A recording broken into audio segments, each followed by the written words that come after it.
ঠাস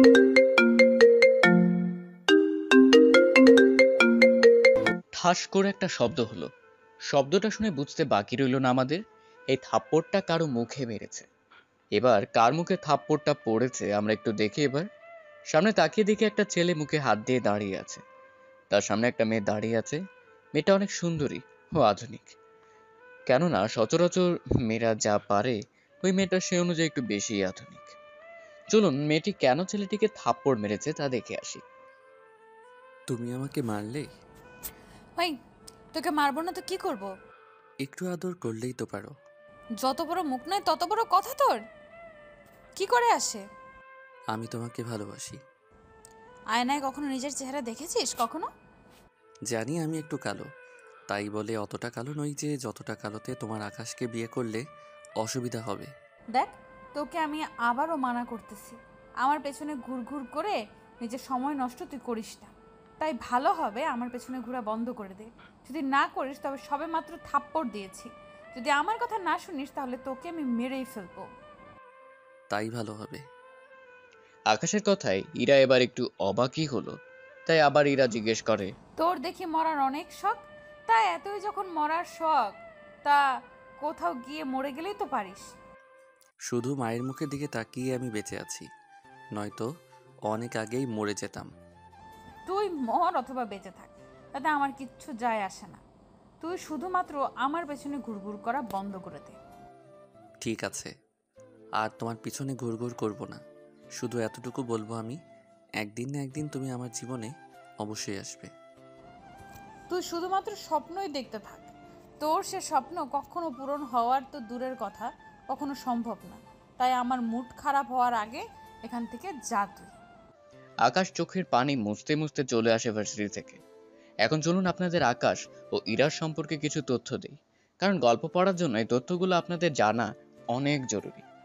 কেননা না জানলে গল্পটা পড়ে কিছু বুঝতে পারবেন না। আগে তাহলে আকাশের সম্পর্কে কিছু বলে আসি। আকাশ হচ্ছে গল্পের নায়ক। ওর পুরো নাম পারভেজ হোসেন আকাশ। আকাশের পরিবারে ওর মা ও ভাই এবং ভাবি, মোট 4 জনের ওদের বসবাস। আকাশ অন্য সব ছেলের থেকে একটু কালো। তবে সত্যিকারে আকাশের মুখ কালো হওয়ার একটা ঘটনা আছে, যা আমি আপনাদের পরে জানাবো। আকাশের পরিবারে আকাশ অনেক অবহেলার শিকার। কোনো না, আকাশের ভাবি আকাশকে একটুর জন্য সহ্য করতে পারে না। আকাশের ভাই ও মা অনেক ভালো, সেজন্য আকাশ এখনো ওর পরিবারে থাকতে পেরেছে। এখন তো আকাশের সম্পর্কে কিছু তথ্য জানতে পারলেন। এবার চলুন গল্পের নায়িকা ইরার সম্পর্কে আপনাদের জানাই। ইরা গল্পের নায়িকা। এরার আরো একটা ছদ্মনাম আছে, সে নামটা হলো নুসরাত জাহান ইরা। ইরা অনেক রাগী আর বদমেজাজি, তার সাথে একটু অহংকারী। কেননা ও অনেক সুন্দরী বলে ও নিজের রূপ নিয়ে অহংকার করে। এরা ওর বাবা মায়ের একমাত্র বড় মেয়ে। ইরার ছোট একটা বোনও আছে। এখন চলুন গল্পে ফিরে যাই। স্যার, আপনি কাঁদছেন? তুমি এখানে কেন? স্যার, আমি তো কিছু কাজে এসেছি ভার্সিটিতে, কিন্তু আপনি কাঁদছেন কেন? সে অনেক কাহিনী, এখন বলতে পারবো না। ঠিক আছে স্যার। স্যার, আপনি তাহলে কবে আবার ফিরে আসবেন? যেদিন আমার আবার আগের চেহারা ফিরে পাবো, সেদিন আমি আবারও আসবো। ঠিক আছে স্যার, যদি আপনার কখনো প্রয়োজন হয় আমাদের সাথে অবশ্যই যোগাযোগ করবেন। আমিও আমার টিম আপনার সহায়তা অবশ্যই করব। আচ্ছা, আমি তাহলে বাসায় যাচ্ছি। এইদিকে আকাশ বাসায় চলে আসে। বাসায় এসে নিজের রুমে চলে আসে। রুমে এসে ওর মাকে ডাকে। মা, মা, কোথায় তুমি? এই তো আমি। কি হয়েছে বাবা তোর? মুখটা এমন দেখাচ্ছে কেন? মা, কিছু হয়নি, আমাকে খেতে দাও। তুই নিচে আয়, আমি তোর জন্য খাবার দিচ্ছি। ভাবি কোথায়? তুই এসেছিস বলে রুমে চলে গিয়েছে। জানি আমি মা, আমার চেহারা কালো বলে আমার দিকে তাকাতে উনি পাচ্ছে না। তেমন কিছু না আকাশ। মা, আমি জানি। তাছাড়া তুমি চিন্তা করো না, আমার মুখ ঠিক করার জন্য অ্যান্টিবায়োটিক ওষুধ তৈরি করা হচ্ছে। ওই ওষুধ তৈরি হয়ে গেলে আমার এই কলঙ্ক উঠে যাবে। তখন আমি আবার স্বাভাবিক জীবনে ফিরে আসতে পারবো। আচ্ছা যা, গিয়ে তুই একটা কাজ কর, খেতে আয়, আমি বরং তোর খাবার দিচ্ছি। এইদিকে আকাশ নিচে নামে ফ্রেশ হয়ে নিচে নেমে খাবার খেতে বসে। তখন আকাশ ওর ভাইয়ের কথা জিজ্ঞেস করে। মা, ভাইয়া কোথায়? ও তো অফিসে গিয়েছে। তা ভাইয়ার জন্য খাবার পাঠিয়েছো? তোর ভাবি এসে খাবার টিফিনে ভরবে, তারপর তোর ভাবি গিয়ে দিয়ে আসবে। তুমি ভাবিকে বলে দিও এইভাবে ভাবির বাইরে যাওয়াটা ঠিক না। তাছাড়া আমি দিয়ে আসবো খাবার। দরকার নেই কারো খবর দেওয়ার। তাছাড়া তুমি কি ভাবছো আমার স্বামীর চাকরি খাওয়ার এত ইচ্ছে কেন তোমার? ভাবি, কি বলছো কি তুমি? আমি ঠিকই বলেছি। তোমার এই চেহারা যদি অফিসের কেউ দেখে তাহলে তোমার ভাইকে অনেক বিশ্রী বিশ্রী কথা শোনাবে। হয়তো দেখা যাবে তোমার জন্য তোমার ভাইয়ের চাকরিটাও চলে যেতে পারে। তাই আমি গিয়ে দিয়ে আসবো। এদিকে আকাশের চোখের পানি ঝরতে থাকে, কেননা এই গল্পে এত রহস্য আছে যে আপনারা বুঝতেও পারবেন না কোন দিক দিয়ে গিয়ে কোন দিক দিয়ে শেষ হবে। সেজন্য আপনাদের পুরো গল্প অবশ্যই পড়তে হবে, কেননা আপনারা যদি একটা পর্ব মিস করে ফেলেন তাহলে গল্পের অনেক কিছু আপনারা বুঝতে পারবেন না।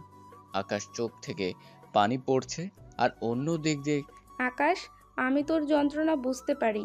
অদ্রি মনে করে এসব কিছু আবিরের অবদান, কিন্তু যখন ও জানতে পারবে এই সব কিছু। থাক না মা এইসব কথা। তাছাড়া আমি এখন আর এইসব কিছু নিয়ে ভাবি না একটুও। সেই 2 বছর থেকে অবহেলা সহ্য করে আসতেছি। তাছাড়া ভাবি প্রেগনেন্ট। এই অবস্থায় এইভাবে জার্নি করাটা ভাবির জন্য ঠিক না। আমি তো কিছু বললেও শোনে না। তাছাড়া তোর কথা তো বাদেই দিলাম। তোর ভাইয়া যেখানে কিছু বলে না সেখানে আমরা কি বলবো বল? মা, ভাইয়া ঠিকই বলে। তাছাড়া ভাবি শুনতে চায় না। কি বলছিস? মা, ঠিকই বলছি। ভাইয়াও অনেকবার বোঝালো, কিন্তু ভাবি কোনো কথাই শুনলো না। এইদিকে অদ্রি খাবার রেডি করে বেরিয়ে পড়ে। অন্যদিকে এইদিকে অদ্রি অফিসে চলে আসে। অফিসে সে খাবার দেয় আবিরকে। আবির খাবার নিয়ে বসে আছে। তখন অদ্রি বলে, কি ব্যাপার, তুমি খাচ্ছ না কেন? তোমাকে আমি কতবার মানা করেছি তুমি এই অবস্থায় আসবে না, তারপরও তুমি আমার কোনো কথাই শোনো না। তা নিয়ে তোমাকে ভাবতে হবে না। তোমার ভাইকে দিয়ে পাঠাবো। আর ওর জন্য তোমার চাকরি যাক তা আমি চাই না। ওর জন্য আমার চাকরি কেন যাবে?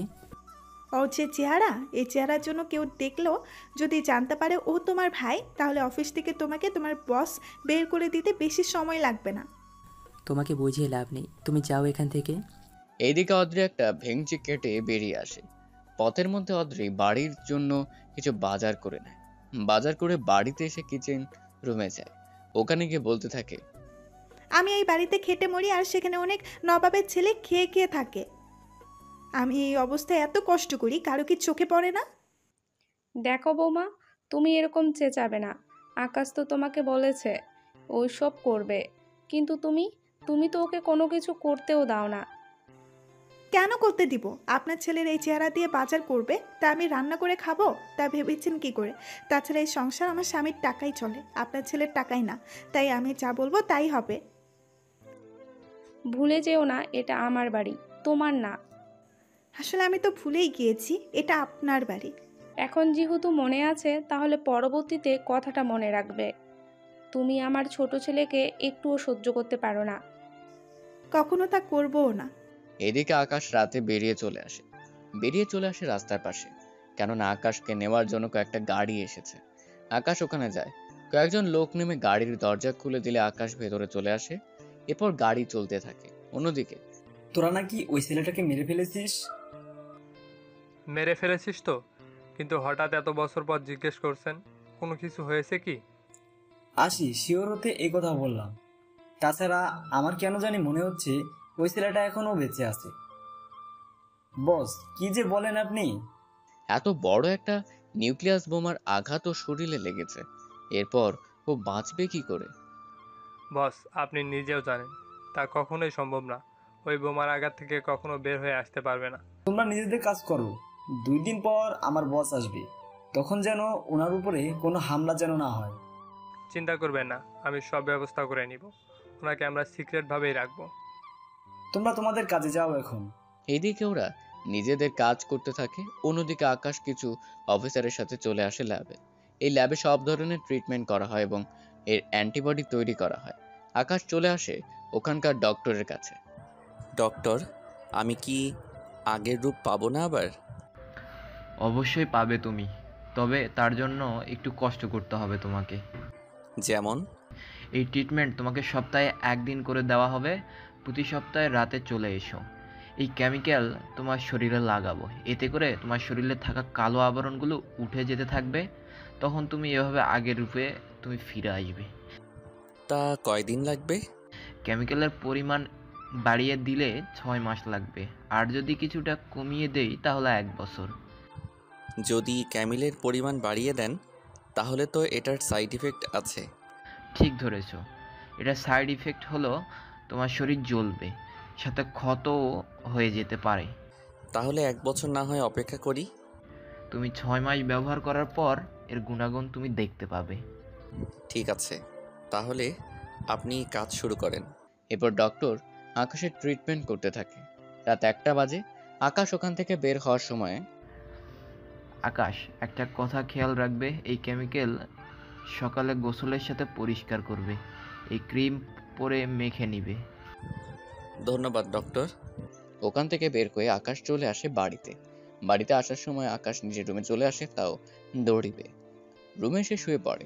পরের দিন সকালে আকাশ ঘুম থেকে উঠে গোসল সেরে ওষুধ লাগিয়ে নেয়। এরপর রেডি হয়ে বেরিয়ে আসে। মা, আমার খাবার দাও।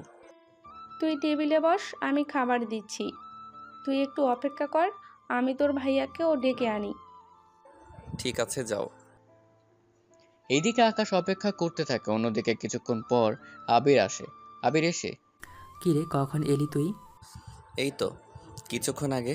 তা তোমার অফিস কেমন চলতেছে? ভালোই। তা তোর মুখে এইগুলো কি মেখেছিস? কই কিছু না তো। ঠিক আছে, অদ্রি খাবার দিয়ে যাও।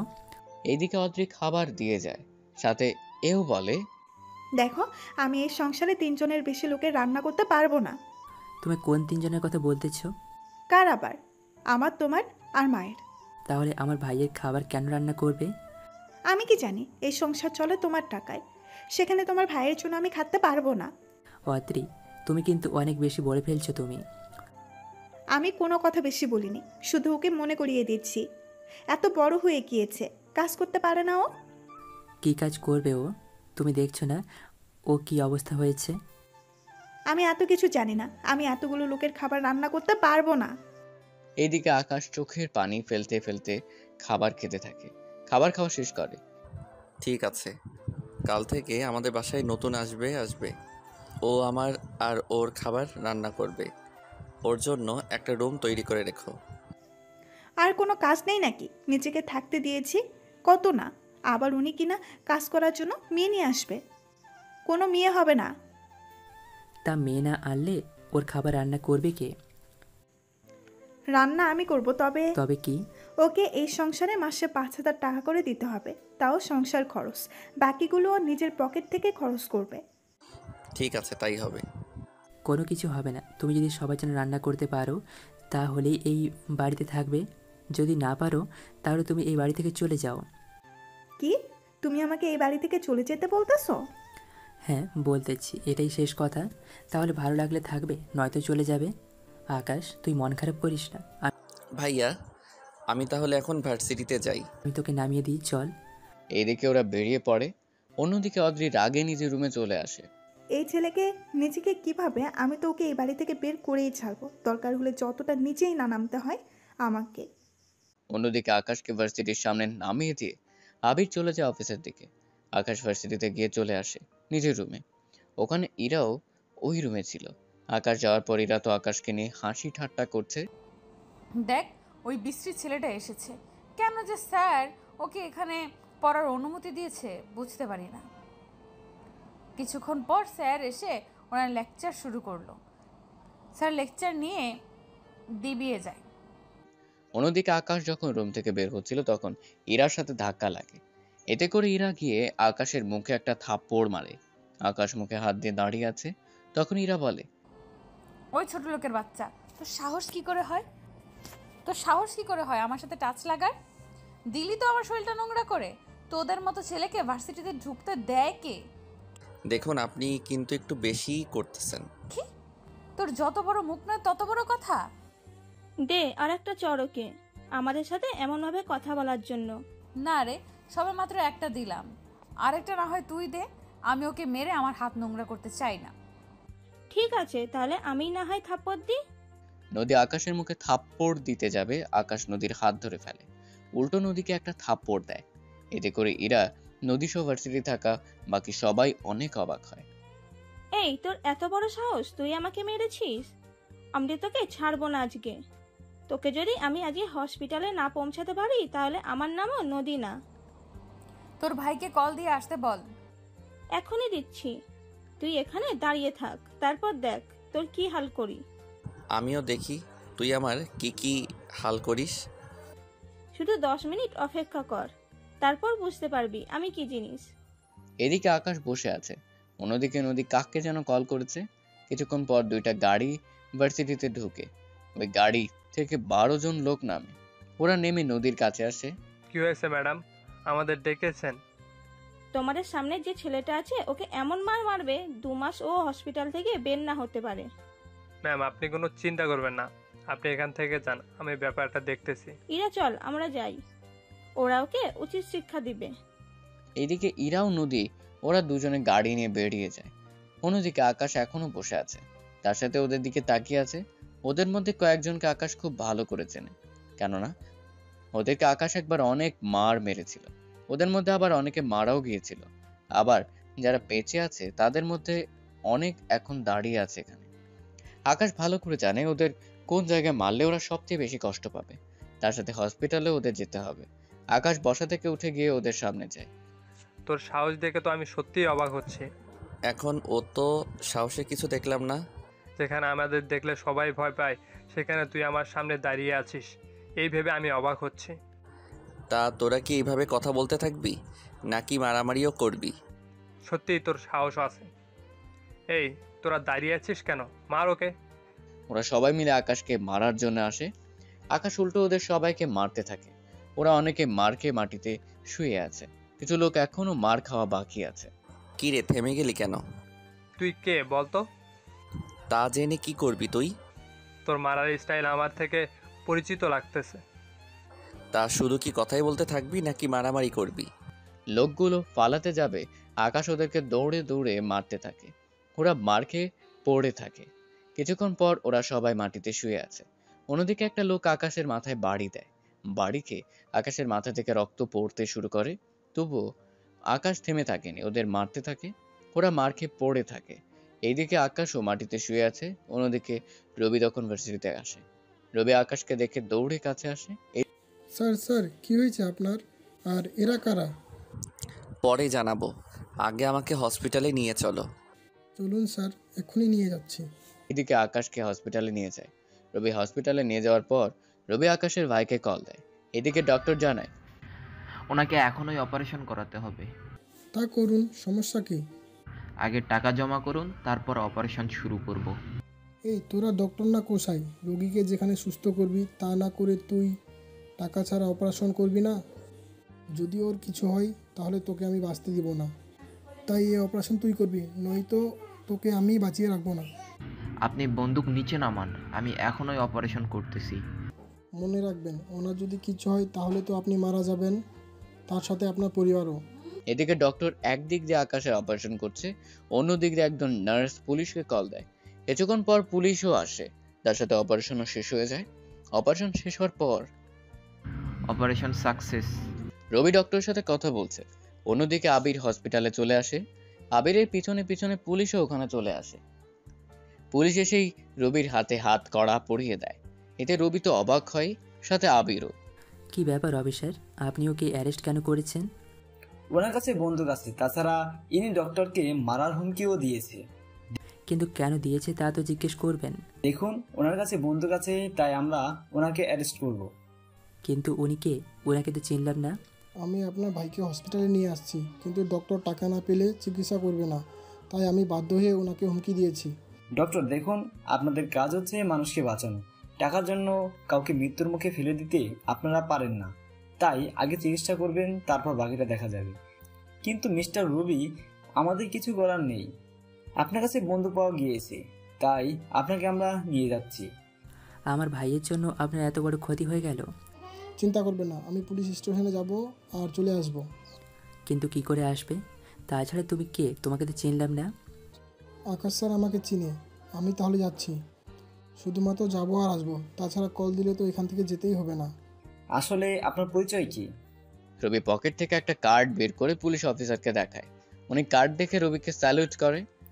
সরি স্যার, আমাদের ক্ষমা করে দিন, আমরা চলে যাচ্ছি। ঠিক আছে যান।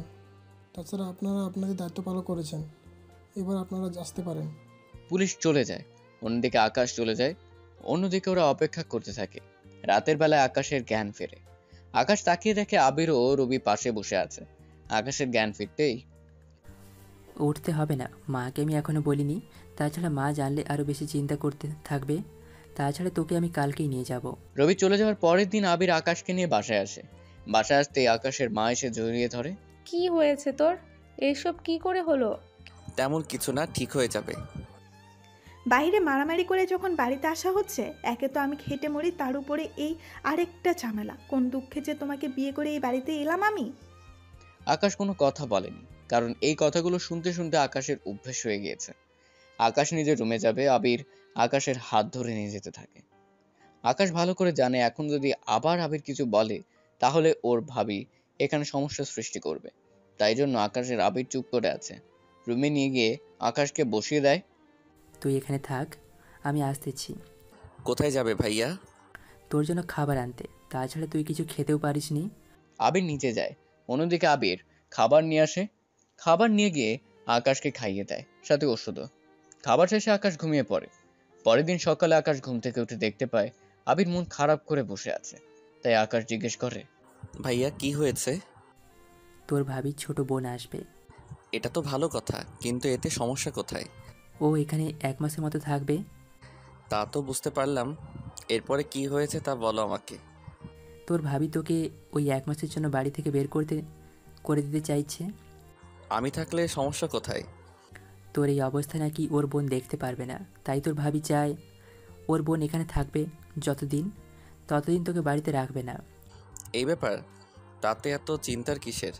আমি না হয় 1 মাস অন্য কোথাও গিয়ে থাকবো। মাথা খারাপ নাকি তোর? এই অবস্থায় তুই এইগুলো কি বলছিস? এইগুলো ঠিকই তো বলছি, আমি চাই না এখানে কোনো অশান্তি হোক। তুই কোথাও যাবি না, যা হওয়ার পরে দেখা যাবে। কিন্তু ভাইয়া, এতে তো আমারই সমস্যা হবে। কি সমস্যা হবে? আমি এখানে থাকলে ভাবির বোন যদি আমার নামে উল্টাপাল্টা কোনো দোষ চাপিয়ে দেয়, তখন তো তোমরা সবাই আমাকে খারাপ ভাবতে থাকবে। ওই রকম কিছু হলে তখন দেখা যাবে। তাছাড়া আমি জানি আমার ভাই ওই রকম কোনো কিছু করতেই পারে না। তাছাড়া যা হওয়ার তখন দেখা যাবে। আমি অফিসে যাচ্ছি, তোর ভাবির বোন 1-2 দিনের ভিতরে চলে আসবে। তুই একটু সাবধানে থাকিস। ঠিক আছে ভাইয়া, তাই হবে। আবির অফিসে চলে যায়। আকাশ অনেক ভোর হচ্ছিল, তাই বসে বসে টিভি দেখছিল। তখন অদ্রি রুমে আসে। এই, তোর ভাই তোকে কিছু বলেছে কি? বলেছে। তাহলে বিকেলেই বের হয়ে যাবি। কেন বের হব? কেন বের হবি মানে?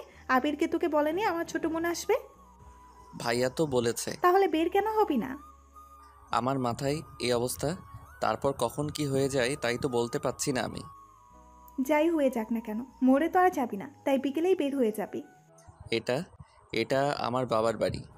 ভাইয়ারও যতটুকু এই বাড়িতে থাকার অধিকার আছে, আমারও এই বাড়িতে থাকার অধিকার আছে। অধিকারের কথা যখন বলছিস, আজকে থেকে তুই যতদিন না পর্যন্ত রোজগার করতে পারবি ততদিন পর্যন্ত আমি তোর জন্য কোনো খাবার রান্না করব না। আমিও দেখি কে তোকে রান্না করে খাওয়াই। কথাগুলো বলে অদ্রি রাগ দেখে ওখান থেকে চলে গেল। অন্যদিকে আকাশও তেমন কিছু না ভেবে শুয়ে থাকে। দুপুর গড়িয়ে গেল, আকাশকে এখনো খাবার দিচ্ছে না। তাই আকাশ ওর মাকে ডাকে। মা, মা, ও মা। কি হয়েছে? মা, আমার খিদে পেয়েছে। তুই বস, আমি খাবার নিয়ে আসতেছি। ওকে কোনো খাবার দিব না আমি। বৌমা, কি বলছো এসব? আমার ছেলে একে তো অসুস্থ, তার উপর তুমি এইসব কি বলতেছো? আমি ঠিকই বলেছি, আপনার ছেলে যতদিন না পর্যন্ত সংসারে টাকা না দিবে ততদিন পর্যন্ত আমি ওর জন্য কোনো খাবার রান্না করতে পারবো না, এটাই আমার শেষ কথা। এই সংসারে তো আমিও টাকা দিই না, তাহলে আমাকে কেন খেতে দিচ্ছ? এটা আপনার বাড়ি, তাই সেই হিসাবে আপনাকে খেতে দিচ্ছি, নয়তো কত আগে আমি বের করে দিতাম। দেখুন, আমি পারবো না, আমার স্বামী রাত দিন খেটে মরে, আর সেখানে আপনার এই ছেলেকে আমি খাওয়াতে পারবো না। তাই আপনি আপনার ছেলেকে বলে দিবেন, যদি সংসারে টাকা না দিতে পারে আমি ওর জন্য খাবার রান্না করতে পারবো না। অদ্রি চলে যায়। অদ্রি যাওয়ার পর আকাশের মাও চলে আসে। এরপর আকাশ কল দেয় রবিকে। রবি কল ধরে আকাশ রবিকে বলতে থাকে। রবির সাথে কথা বলা 30 মিনিট পর রবি আকাশের বাড়ির দরজার সামনে এসে দরজায় টোকা দেয়। অদ্রি এসে দরজা খুলে দিয়ে যায়। কাকে চাই? আকাশ, স্যারের কাছে যাব। তা ওনার রুম কোনটা?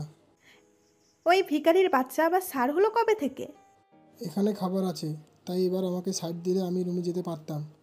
যা তাড়াতাড়ি, বেশি সময় যেন না লাগে।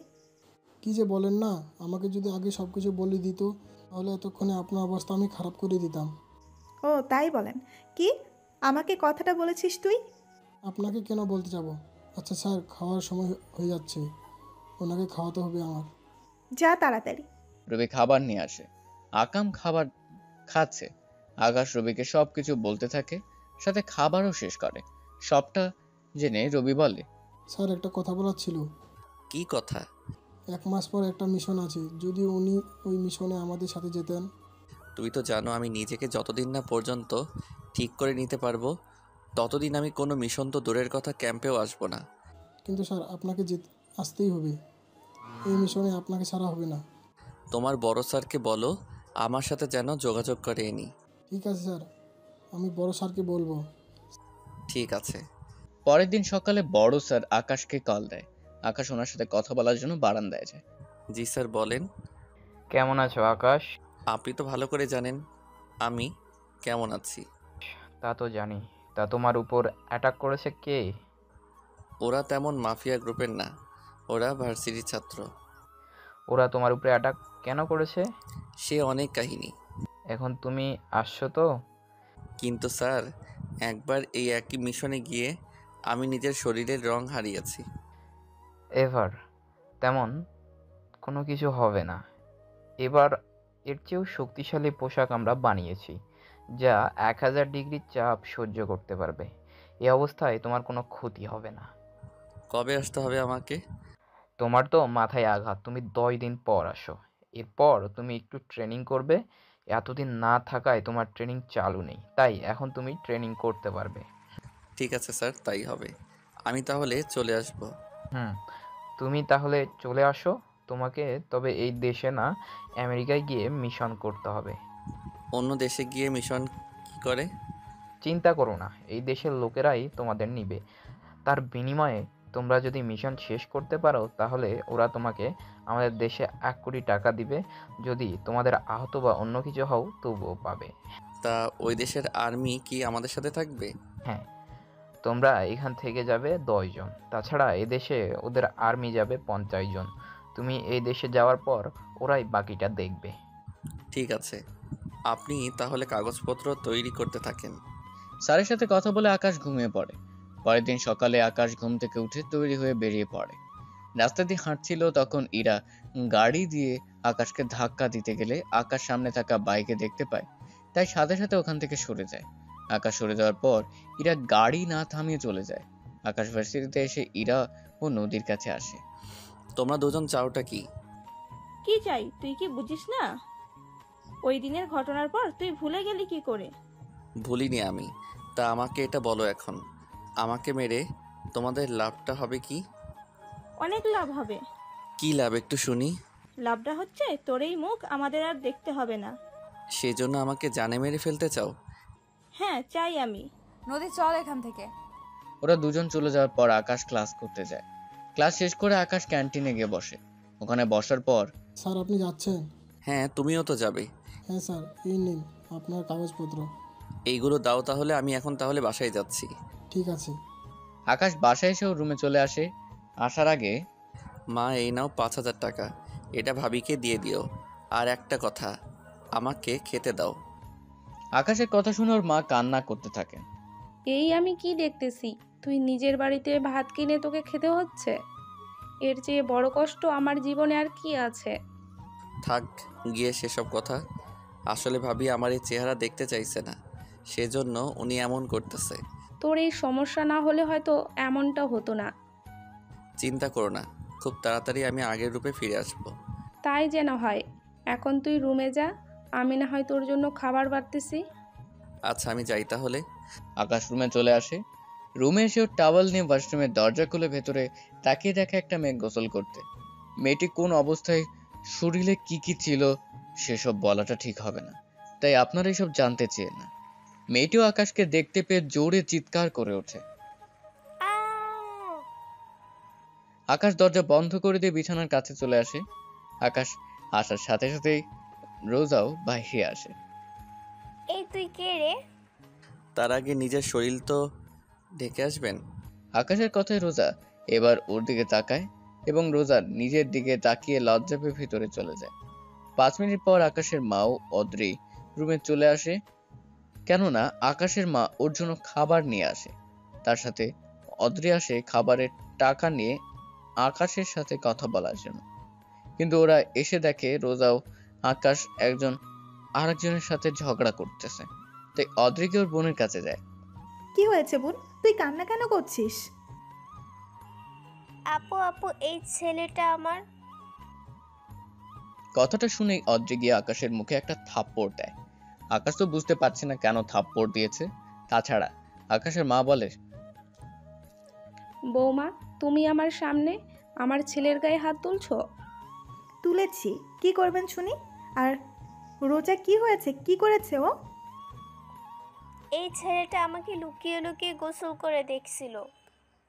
কি, তোর এত বড় সাহস, তুই আমার বোনের গোসল দেখেছিলি? কথাটা বলে আকাশকে মারতে শুরু করে। আকাশ কয়েকটা মার খাওয়ার পর অদ্রির হাত ধরে ফেলে। এতে অদ্রি বলে, তুই কোন সাহসে আমার হাত ধরেছিলি? তুই মনে হয় ভুলে যাও, এটা গ্রামের ওয়াশরুম না যে উকি দিয়ে দেখা যাবে।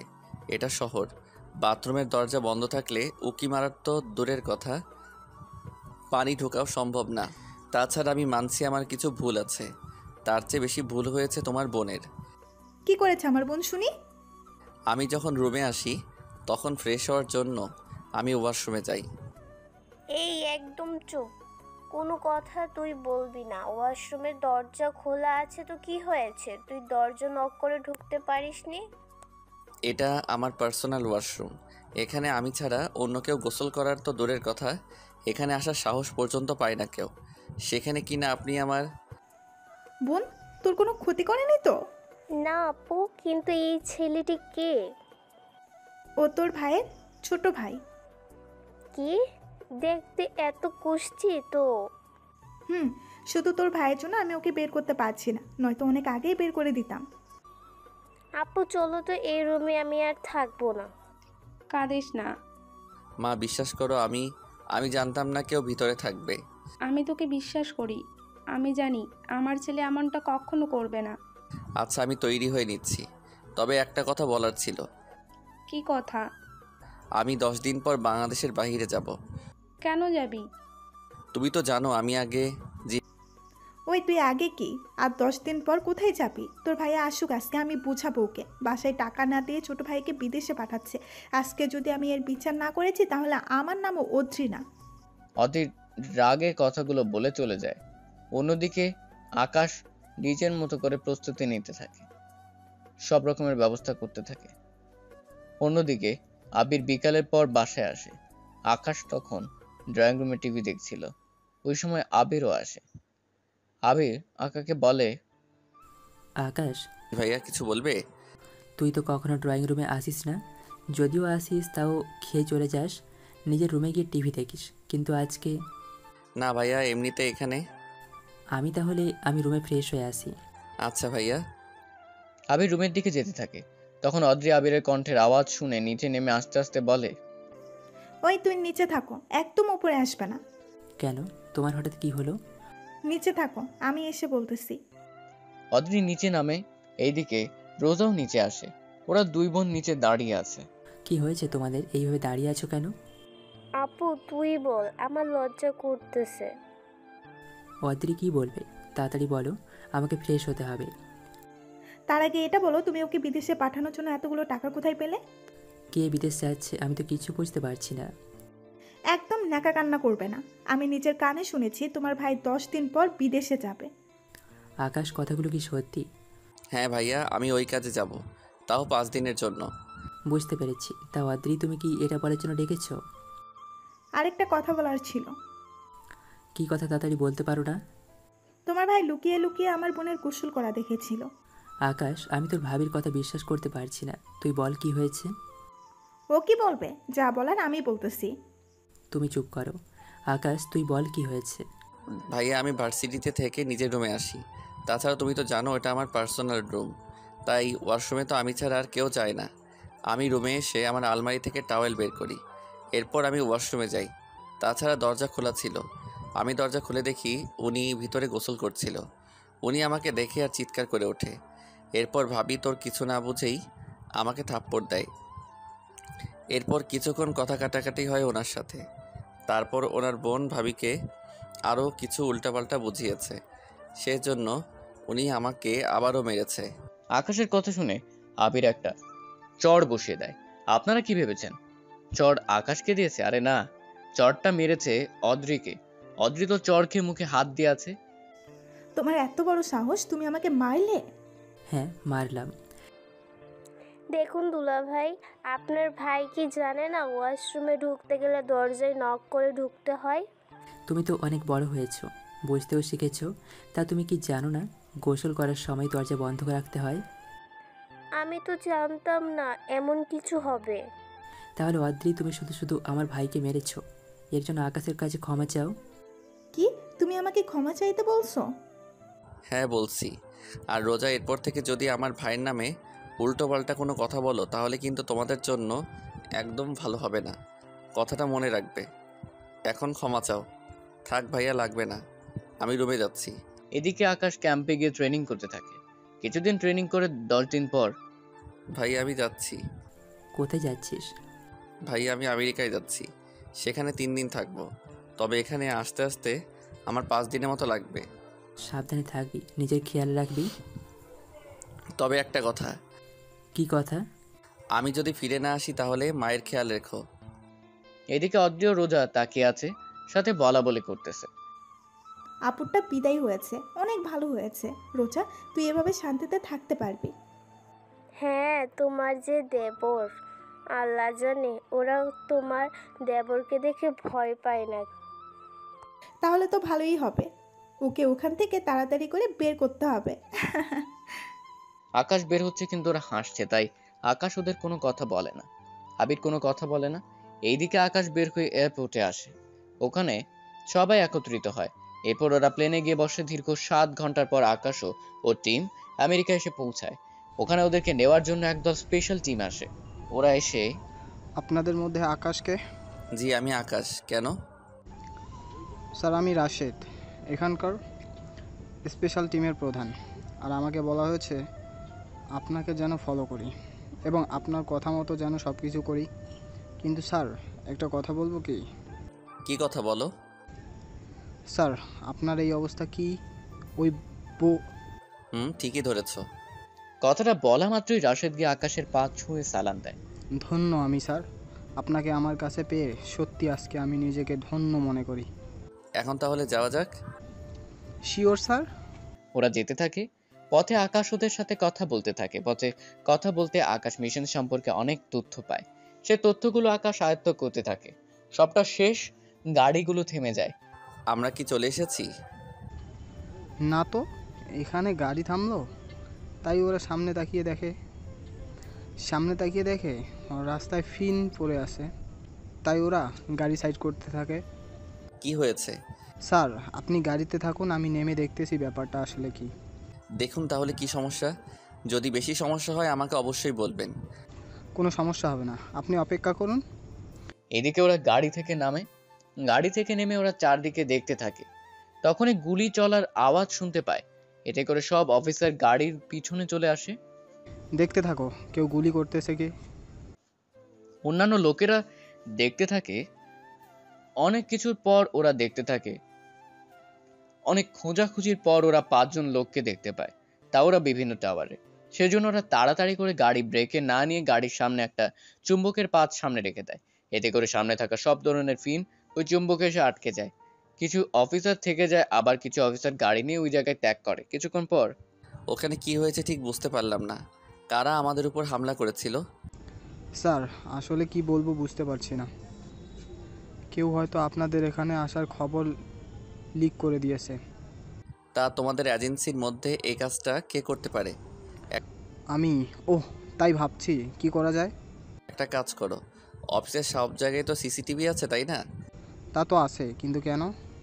তাহলে চিন্তা করো না, আমি কয়েক মিনিটে এর পিছনে আছি, তাকে খুঁজে বের করবই। কিভাবে? তাছাড়া আমরা তো এখন গেস্ট হাউসে যাব, ওখানে আপনাদের সর্বোচ্চ নিরাপত্তা দেওয়া হবে। যেখানে আমরা এসেছি দেশের শত্রু বিনাশ করতে, এখন সেখানে যদি আমাদেরকেই এমন সিকিউরিটি দিয়ে রাখা হয় তাহলে কি হবে একটু ভেবে দেখেছেন কি? এমন করে বলবেন না। তাছাড়া আপনারা তো ওখানে ফর্মাল পোশাকে থাকবেন না, থাকবেন সিভিল ড্রেসে, তার উপর আবার কোথাও পিস্তল খুঁজবেন, তাই এই সব কিছু। এখন কোনো কথা না বলে গাড়ি আগে অফিসের দিকে নিন। কেন স্যার? নিতে বলছি নিন, এত প্রশ্ন কেন করেন আপনি? ঠিক আছে, গাড়ি তাহলে ওই দিকে নিচ্ছি। কিছুক্ষণ পর ওনারা অফিসে আসে। অফিসে এসে সবার সাথে কথা বলতে থাকে, সবার সাথে সব রকম কথা শেষ করে আকাশ চলে আসে অফিসারের কাছে। ওখান থেকে ওরা কন্ট্রোল রুমে যায়। স্যার, আমরা কন্ট্রোল রুমে কেন যাচ্ছি? কাজ আছে। কি কাজ? তাইলেই দেখতে পাবেন। ওরা কন্ট্রোল রুমে যায়, ওখানে গিয়ে একটা চেয়ারে বসে পড়ে।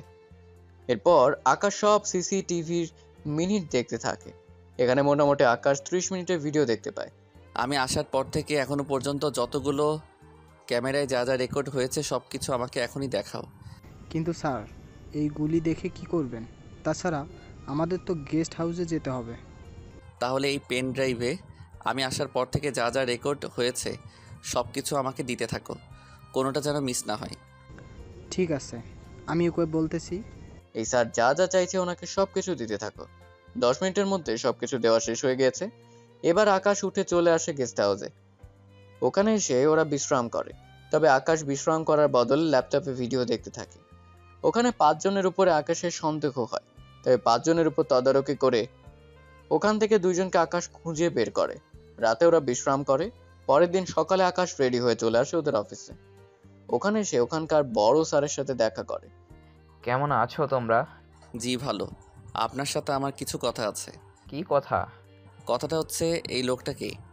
ও, এখানকার একজন সিনিয়র অফিসার। তাহলে তো আমাদের মিশন থেকে শুরু করে আমরা কি কি করব, কোন অস্ত্র ব্যবহার করব, এই সব কিছু উনি জানে, তাই তো? সে তো জানাবেই, কিন্তু তুমি হঠাৎ করে ওর পিছনে পড়েছ কেন? তার কারণ আছে। এখানে না ডেকে আপনাদের টর্চার রুমে একটু ডাকুন। আসলে কি হয়েছে তা যদি না বলো তাহলে বুঝবো কি করে? ওখানে আসতে বলেন, তারপর আমি বলবো। ঠিক আছে। কিছুক্ষণ পর আকাশ ওই টর্চার রুমে যায়। ওখানে গিয়ে ওই অফিসারের জন্য অপেক্ষা করতে থাকে। ওই অফিসার আসা মাত্রই ওই অফিসারের হাতে অনেক বড় একটা পিন ঢুকিয়ে দেয়। এতে করে ওই লোকটা চিৎকার করে ওঠে। আকাশ, কি হচ্ছে এসব? তুমি ওর সাথে কি করলে এটা? ওকে জিজ্ঞাসা করুন স্যার, ও কি করেছে। রতন, তুমি কি করছো? বিশ্বাস করুন স্যার, আমি কিছু করিনি। ওহ, বলতেছো ওহ, কোনো কিছু করেনি? তাহলে এই নিন প্রুফ। আপনি নিজে না হয় দেখে নিন উনি কতটা নির্দোষ। এরপর ওনারা ভিডিও দেখতে থাকে। ভিডিও দেখে ওরা অনেক কিছু দেখতে থাকে। সবটা দেখার পর অনেকে সবটা বুঝতে পারে। তুমি আমাদের সবার সাথে এত বিশ্বাসঘাতকতা কি করে করতে পারলে? বিশ্বাস করুন, এই সব কিছু মিথ্যা স্যার। আবার ও মিথ্যা বলছিস তুই? এখন যদি সত্যি কথা না বলিস তাহলে এমন অবস্থা করব যে অপরাধীদের মতো সব কথা বলতে থাকবি। প্লিজ স্যার, আমাকে ক্ষমা করে দিন। আমি কখনো আর এমন কাজ করব না। আমাকে এইবারের মতো মাফ করে দিন, লাস্টবারের মতো ক্ষমা করে দিন। তার আগে যদি সব সত্যি কথা বলিস তাহলে তোকে ছেড়ে দিব। আমি সব সত্য কথা বলবো। বলুন, কি কি জানতে চান? আমি আর আমার টিম এখানে আসার কথা তুই বলেছিস ওদের, তাই না? হ্যাঁ, আমিই বলেছি। তাহলে সবটা যখন বলেছিস তখন মনে হয় আমরা যে অ্যাটাক করব এর বিষয়ে ও সব কিছু বলেছিস। হ্যাঁ, তাও বলেছিস। কি বিশ্বাসঘাতক! তোকে তো আমি... স্যার, কিছু করার দরকার নেই। মিশনে যাওয়ার জন্য যা যা লাগে সব কিছু মনে হয় এই রতনেরই দেখার দায়িত্ব ছিল। হ্যাঁ, সব কিছু তো ওরই ছিল। তাহলে ওই সব কিছু চেঞ্জ করতে থাকেন, কারণ এখানে ব্যবহৃত সব কিছু নকল হতে পারে। যেমন ধরুন বুলেট প্রুফ জ্যাকেট, বন্দুক, বুলেট, বোমা হতে শুরু করে সব কিছু চেঞ্জ করব। কিন্তু মিশনের আর একদিন বাকি। এখন চেঞ্জ করতে গেলে তো আমাদের প্রায় 5 দিন সময় লাগবে। তা আমি তো কালকে মিশনে যাচ্ছি না। কি? তাহলে কবে যাব মিশনে? কবে যাব তা আমি আপনাকে পরে বলবো। তাছাড়া আমরা যে মিশনে যাব এই ঘটনা শত্রু পক্ষের সবাই জানে এখন, তাই এই মুহূর্তে আমরা মিশনে যাওয়াটা ঠিক হবে না। ঠিক আছে, তাহলে এখন ওকে কি করব? আপাতত ওনাকে আমরা জেলে আটকে রাখি। ওনার সাথে ওরা যোগাযোগ না করতে পেরে বুঝতে পারবে যে আমরা ওদের কথা জেনে ফেলেছি। এখন মিশন অফ থাকুক। আর এই রতনের থেকে তো আমি সব কিছু জেনেই ছাড়বো। আমাকে ছেড়ে দিন স্যার। তোকে তো ছাড়া হবে না, তুই এমনিতেই অনেক ক্ষতি করেছিস। এছাড়া তোকে বাঁচিয়ে রেখেছি তো অনেক কিছু। এই তোমরা ওকে নিয়ে গিয়ে আটকে রাখো। ওরা রতনকে নিয়ে যায়। রতন চিৎকার করতে থাকে কিন্তু আকাশ কোনো কথাই শুনেনি। আর নাই স্যার কোনো কথা শুনেছে। কিছুক্ষণ পর বড় স্যার আকাশের সাথে কথা বলতে থাকে। ওকে তুমি বের করলে কি করে? স্যার, এতে বের করার কি আছে? তাছাড়া এখন কি বলবো তাই তো বুঝতে পারছি না। কারণ আমাদের উপর যখন অ্যাটাক হয় তখন আমার সন্দেহ হয়েছিল এর পিছনেই এই খানকারই কোনো না কোনো লোকের হাত অবশ্যই থাকবে। তাই আমি প্রথমে অফিসে আসি। আমাদের জীবিত দেখে অনেকে শকড হয়েছে। আমি প্রথমে এইগুলো খেয়াল করি। তারপর আমি ভাবলাম অনেকেই হয়তো আমার মুখ দেখে এমনটা করেছে। এরপর আমি ভিডিও নিয়ে গিয়ে সারা রাত দেখতে থাকি। এরপর আমি কয়েকজনকে সন্দেহ করি। তারপর গিয়ে আমি এখান থেকে এই লোকটাকে সিলেক্ট করি। তার সাথে আমার সন্দেহ ঠিক হয়েছে। সত্যি আমি তোমার বুদ্ধি দেখে আমি সত্যি অনেক অবাক হয়েছি। তোমাকে এনে আমি কোনো ভুল করিনি। তাহলে এখন তুমি গেস্ট হাউসে যাও। কোনো আমি গেস্ট হাউসে না গিয়ে আপনাদের এখানকার পরিস্থিতি ও সিকিউরিটি দেখব। সমস্যা নেই, আমি নিজে তোমার সবটা ঘুরে দেখাবো। আসো আমার সাথে। পরপর বড় স্যার আকাশকে সবটা দেখাতে থাকে। আকাশও সবকিছু দেখতে থাকে। সবটা দেখার পর, অনেক সুন্দর আপনাদের সিস্টেম, তবে আপনাদের বিশ্বস্ত লোক রাখবেন যাতে করে আপনাদের সব দিক খেয়াল রাখতে পারে। কিন্তু এরকম বিশ্বস্ত লোক পাওয়াটাই তো কঠিন। আচ্ছা তুমি তাহলে রেস্ট নাও। এদিকে 3 দিন কেটে যায়। আকাশ রতনের থেকে অনেক তথ্য সংগ্রহ করতে পেরেছে। এদিকে আকাশ প্রায় দেশে ফেরার সময় হয়ে এসেছে। তাই আবিরকে কল দেয়। কেমন আছিস? এই তো ভাইয়া, আমি ভালো আছি। তোমরা কেমন আছো? আমরা তো ভালো আছি। তা কবে আসবি তুই? ভাইয়া, আমার এখনও 10 থেকে 15 দিনের বেশি সময় লাগতে পারে। কি বলিস, এতদিন লাগবে? হ্যাঁ ভাইয়া, এখানে কিছু সমস্যা হয়ে গিয়েছে। আমি ওইগুলো ঠিক করতে করতে সময় শেষ। কয়েকদিন পরেই মিশনে যাব। নিজের খেয়াল রাখবি।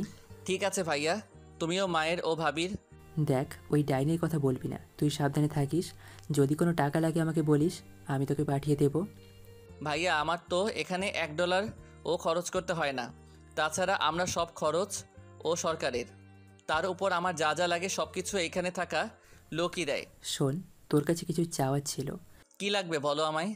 কিন্তু তোকে যে বলবো, আমি তোর ভাবি কিছু কসমেটিক্স আনাতে চাইছে। তার জন্য ওর বোনের জন্য আমাকে বলেছিল। আমি যখন বলেছি বলবো না, তখন বলে যদি না বলি তোকে তাহলে নাকি সংসারে কোনো কিছু রান্না করবে না। ভাইয়া, এতটা ভাবতে হবে না। তুমি কি কি লাগবে লিস্ট পাঠিয়ে দাও, আমি ওইগুলো সাথে করে দিয়ে আসবো। আচ্ছা, আমি পাঠিয়ে দিচ্ছি। আকাশ কথা বলে কল কেটে দেয়। কিছুক্ষণ পর আবির লিস্ট পাঠিয়ে দেয়। আকাশ লিস্ট দেখে বুঝতে পারে এখানে কম করে হলেও 1 লক্ষ টাকার কসমেটিক হবে। আকাশ ওইগুলো সেভ করে রাখে।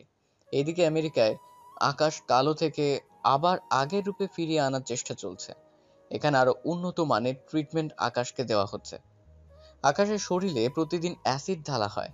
এতে করে ওর কালো চামড়াগুলো অটোমেটিক শুনিয়ে যায়, যা পরে টান মারলে সাপের খোলসের মতো করে উঠে আসে। ডক্টর, বাংলাদেশে ও আমি ট্রিটমেন্ট নিয়েছি। তা ওরা কি বলছে? ওরা তো বলেছে 6 মাস পর ঠিক হব ধীরে ধীরে। ডক্টর, আপনাকে কোনো চিন্তা করতে হবে না। আমি আপনার এভাবে যতদিন এখানে আছেন ততদিন অ্যাসিড দেব। এতে করে সমস্ত কালো চামড়াগুলো মরে যাবে, নতুন করে চামড়া উঠবে। এতে করে যখন কালো চামড়াগুলো ঠিক হবে, এতে করে একটা ক্রিম দিব। ওটা 1 মাস ইউজ করলে আপনি মাত্র আগের মতো হয়ে যাবেন। সত্যি ডক্টর, তাহলে চিন্তা করবেন না। আমি আপনার কাছে প্রতিদিন আসব, যতদিন এখানে থাকি না কেন। ঠিক আছেন? এইদিকে আকাশ যেতে থাকে কসমেটিক কেনার জন্য। কসমেটিক কিনতে থাকে। সবগুলো কসমেটিক এত দাম যে বলার বাহিরে ছিল। অন্যদিকে ইরাও নদী ভার্সিটিতে যায়। একটা কথা খেয়াল করেছিস তুই?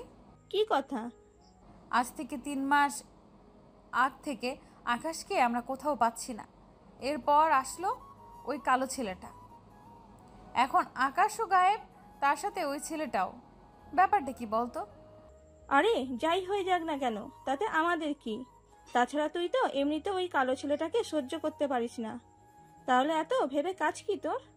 আমি তো এই কালো ছেলেটার কথা বলছি না, আমি তো আকাশের কথা বলতেছি। ওই কালো ছেলেটার নামও আকাশ? তুই কি করে জানলি? অফিস থেকে। তবে ভালো হয়েছে ওই ছেলেটা নেই। ইস, আমি তো অপেক্ষায় আছি আকাশের জন্য, কবে যে ও আসবে আমার কাছে ফিরে। অন্যদিকে 2 দিন পর আকাশও ওর স্যারের কাছে যায়। স্যার, আমাদের সব কিছু কি প্রস্তুত? সবাই প্রস্তুত।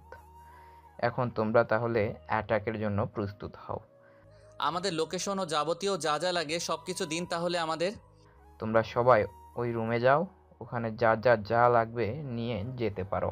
অন্যদিকে 2 দিন পর আকাশ ওর স্যারের কাছে যায়। ওরা এই রুমে যায়, ওখান থেকে ওদের প্রয়োজনীয় সবকিছু নিয়ে ওরা হেলিকপ্টারে করে রওনা দেয় জঙ্গলের ভেতরে। ওদের একটা জায়গায় নামিয়ে দেওয়া হয়। ওরা এখান থেকে ভেতর পথে ধরে যাবে আকাশ। এর চেয়ে ভিতরে যাওয়ার আগে তোমাদের কিছু কথা বলার ছিল। কি কথা? আমাদের খুব সাবধানে কাজ করতে হবে, যাতে করে কারো কোনো অসুবিধা না হয়। তার সাথে আরও কিছু খেয়াল রাখতে হবে। কি সেটা? সেটা হলো, তোমাদের মাথায় যে ক্যাপ আছে ওখানে একটা করে ক্যামেরা আছে, ওখানে একটা সুইচ আছে, ওইটা অন করো। এটা অন করার সাথে সাথে তোমরা এবার একজন আরেকজনকে দেখতে থাকো। স্যার, আমাদের সবাইকে তো লাল দেখাচ্ছে। এটাই মূল পয়েন্ট। তোমরা এই ক্যামেরার মাধ্যমে তোমাদেরকে লাল কালারে দেখবে, কিন্তু অন্য সব মানুষকে দেখবে অন্য কালারে। এবং এটা দিয়ে তোমরা যে কোনো কিছুর অস্তিত্ব থেকে শুরু করে মাটিতে কোনো কিছু লুকানো থাকলে তা তোমরা অবশ্যই খুঁজে পাবে। এতে করে তোমরা বিপদ এগিয়ে যেতে পারবে। তার মানে আমরা ওই জিনিসগুলো দেখতে পারবো যে জিনিসগুলো আমাদের জন্য বিপজ্জনক। ঠিক ধরেছ। এখন তাহলে তোমরা আগে চলো। তবে এখানে মোট 2টা ঘাঁটি আছে। এই ঘাঁটিগুলো আমাদের 2 রাতের মধ্যে শেষ করতে হবে।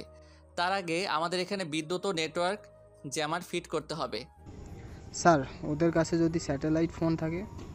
তাহলে কি আর করার, আমরা অন্তত এইটুকু ঝুঁকি তো নিতেই পারি। ঠিক আছে, তাই হবে।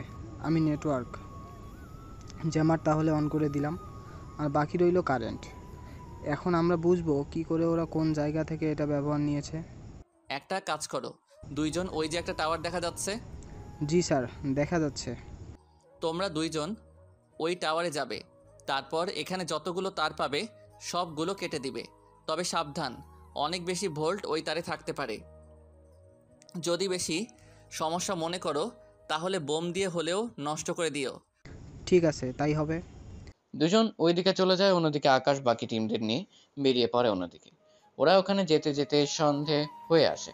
ওরা নিজেদের পজিশন নিয়ে নেয়। তোমরা নিজেদের পজিশন নিয়েছো তো? চিন্তা করবেন না, আমরা নিজেদের পজিশনে আসি।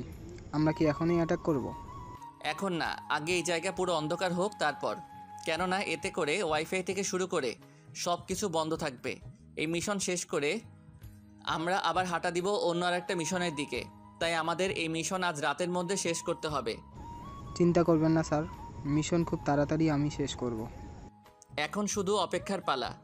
এদিকে যাদের তার নষ্ট করতে পাঠিয়েছে ওরা টাওয়ারের কাছে গিয়ে ভাবতে থাকে কি করবে। কেননা ওখানে এত তার ছিল যে বলার বাহিরে। কেননা ওখান থেকে কোনো তার কাটবে ওটাই ওরা বুঝতে পারছে না।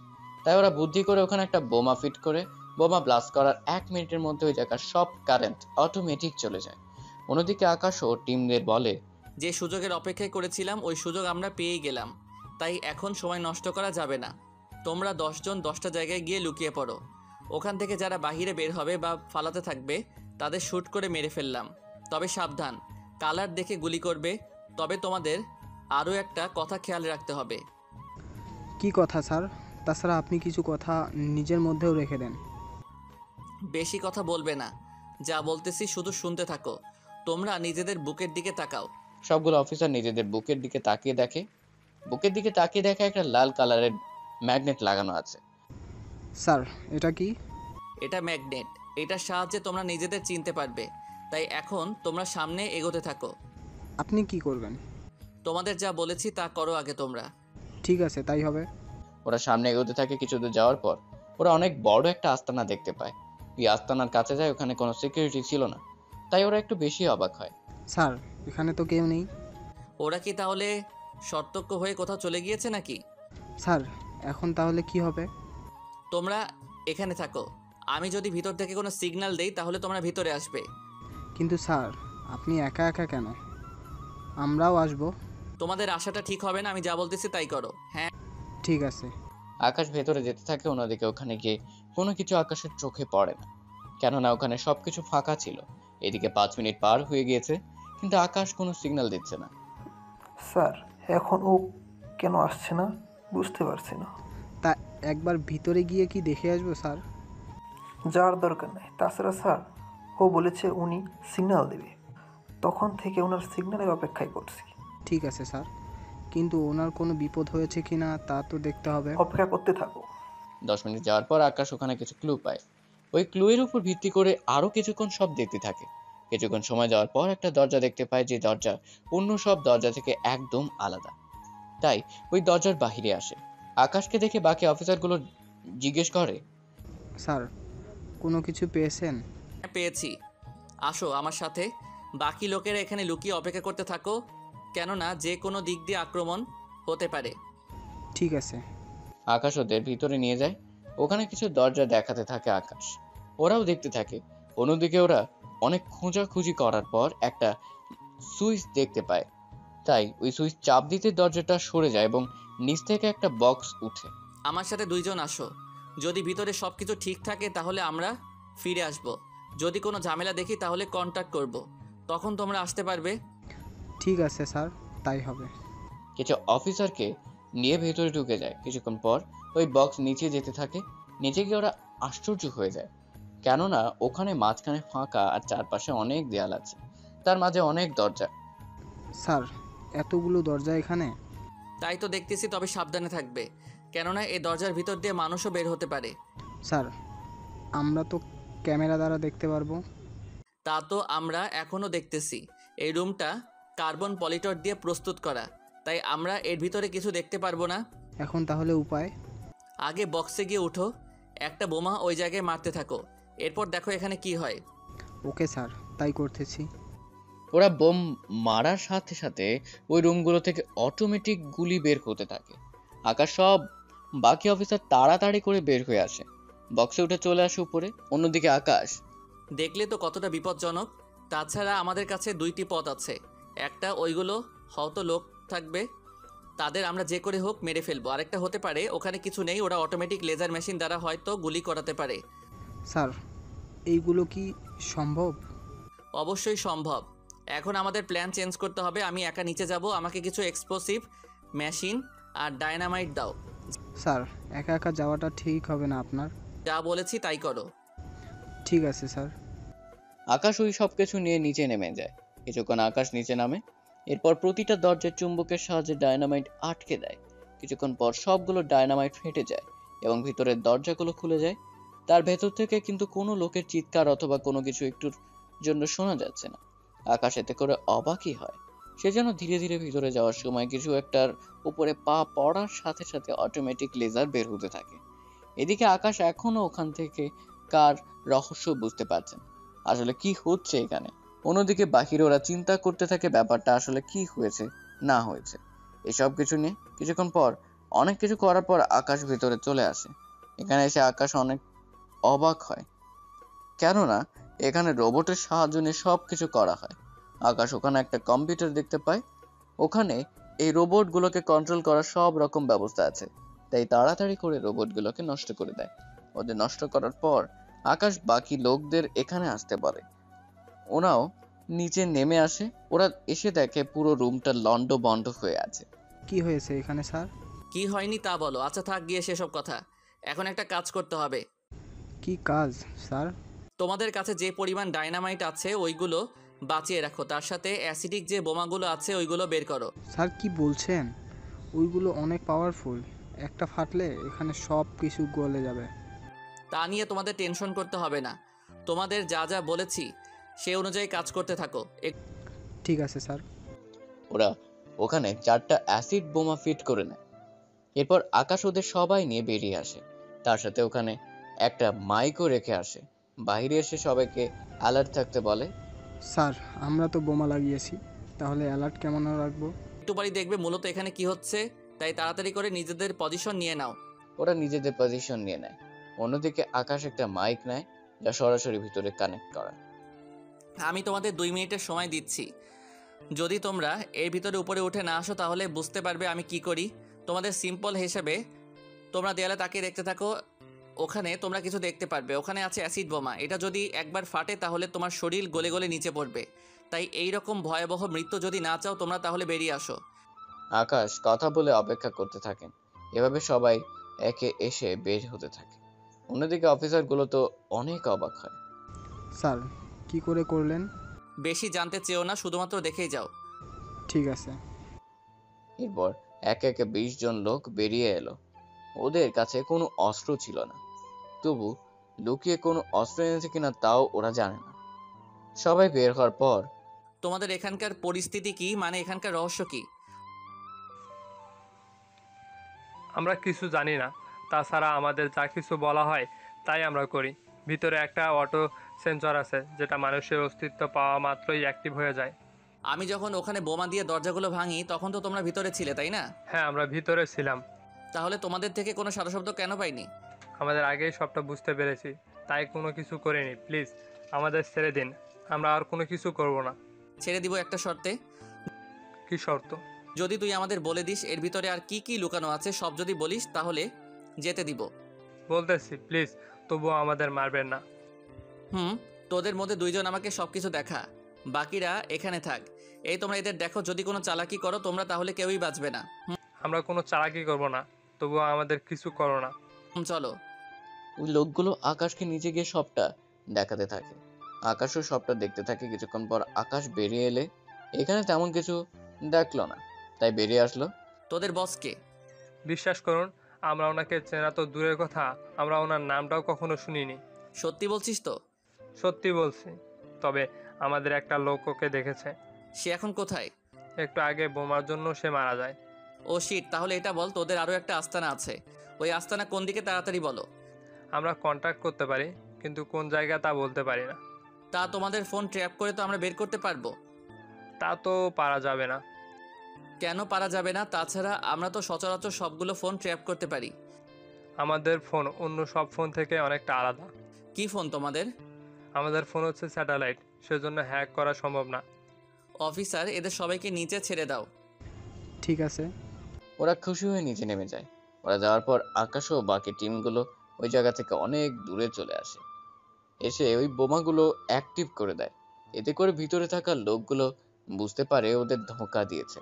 তাই 1 মিনিট পর ওই জায়গাটা অ্যাসিডে ভরে যায় এবং সবকিছু অটোমেটিক গলতে শুরু করে।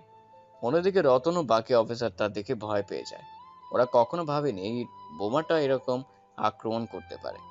কিছুক্ষণ পর ওরা জিজ্ঞেস করে, স্যার এটা কি ধরনের বোমা? কেন, এটা কি ভালো না?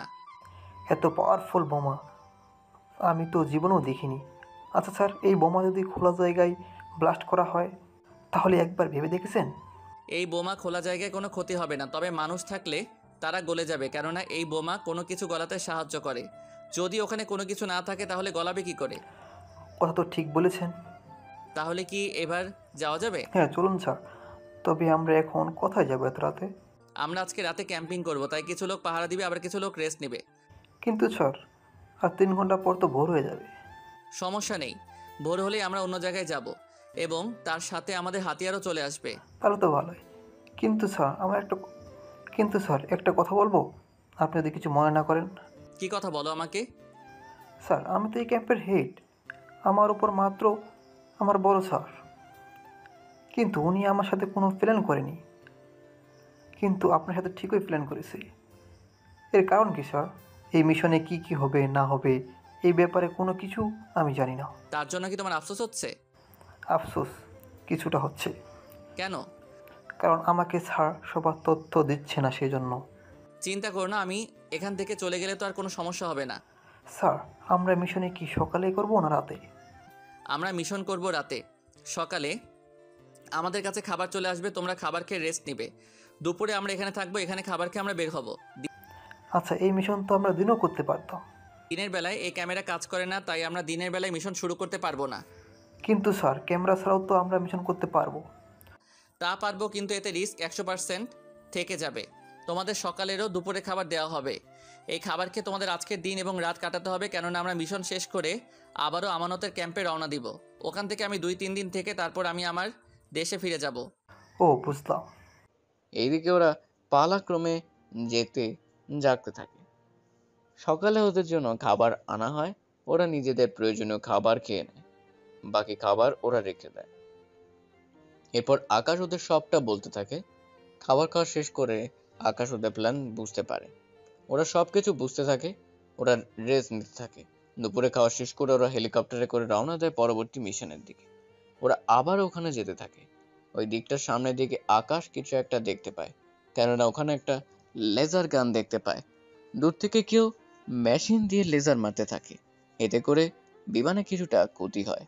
আকাশ বিমান নিচে নামিয়ে নেয়, সাথে বাকি অফিসারও নেমে যায়। এটা কি হলো? ওরা কিভাবে আমাদের খবর জানতে পারলো? এটা ওরাই লিক করেছে। আমরা ওদের সাথে কন্ট্যাক্ট করার মতো বাকি সবগুলো প্রস্তাব শেষ করে দিয়েছি, কিন্তু স্যাটেলাইটের তো তা সম্ভব না। তোমরা এখন অপেক্ষা করো। একটু অন্ধকার হলে আমরা মিশন শুরু করবো ভাবছি, কিন্তু এখন সে পর্যন্ত অপেক্ষা করতে পারবো না। আমরা এখনই মিশন শুরু করব, তোমরা প্রস্তুত থাকো, সাবধানে তোমরা এগোতে থাকবে। ঠিক আছে। ওরা আস্তে আস্তে সামনে এগোতে থাকে। কিছুক্ষণ পর অন্ধকার হয়ে আসে, ওরা সব দিকে যেতে থাকে। কিছুক্ষণ পর ওরা গন্তব্যস্থানে চলে আসে। ওখানে আসার পর গত মিশনে যেভাবে তোমরা পজিশন নিয়েছো, এই মিশনেও ঠিক সেভাবে পজিশন নাও। ঠিক আছে স্যার। কিছু অফিসার ওদের পজিশন দিয়ে নেয়। এরপর আকাশ ভেতরে যেতে থাকে, সামনে যাকেই পাচ্ছে তাকেই গুলি করতেছে। এভাবে প্রায় অনেক লোককে মেরে ফেলে। ভেতরে যতই যাচ্ছে বিপদ আরো বেড়েই চলছে। ওরা ওখানে গিয়ে অনেক অস্ত্র খরচ করে ফেলে, তবে অনেক লোকই মারা যায়। ওখানে ওরা 3 জন লোককে পায়, যাদের ওরা বাঁচিয়ে রাখে। দেখ, তোদের কাছে 2টা পথ খোলা আছে। 1, তোদের নেটওয়ার্ক কোন কোন জায়গায় আছে তা আমাকে বল। 2, তোদেরকে কারা কারা এইসব অস্ত্র সাপ্লাই করে।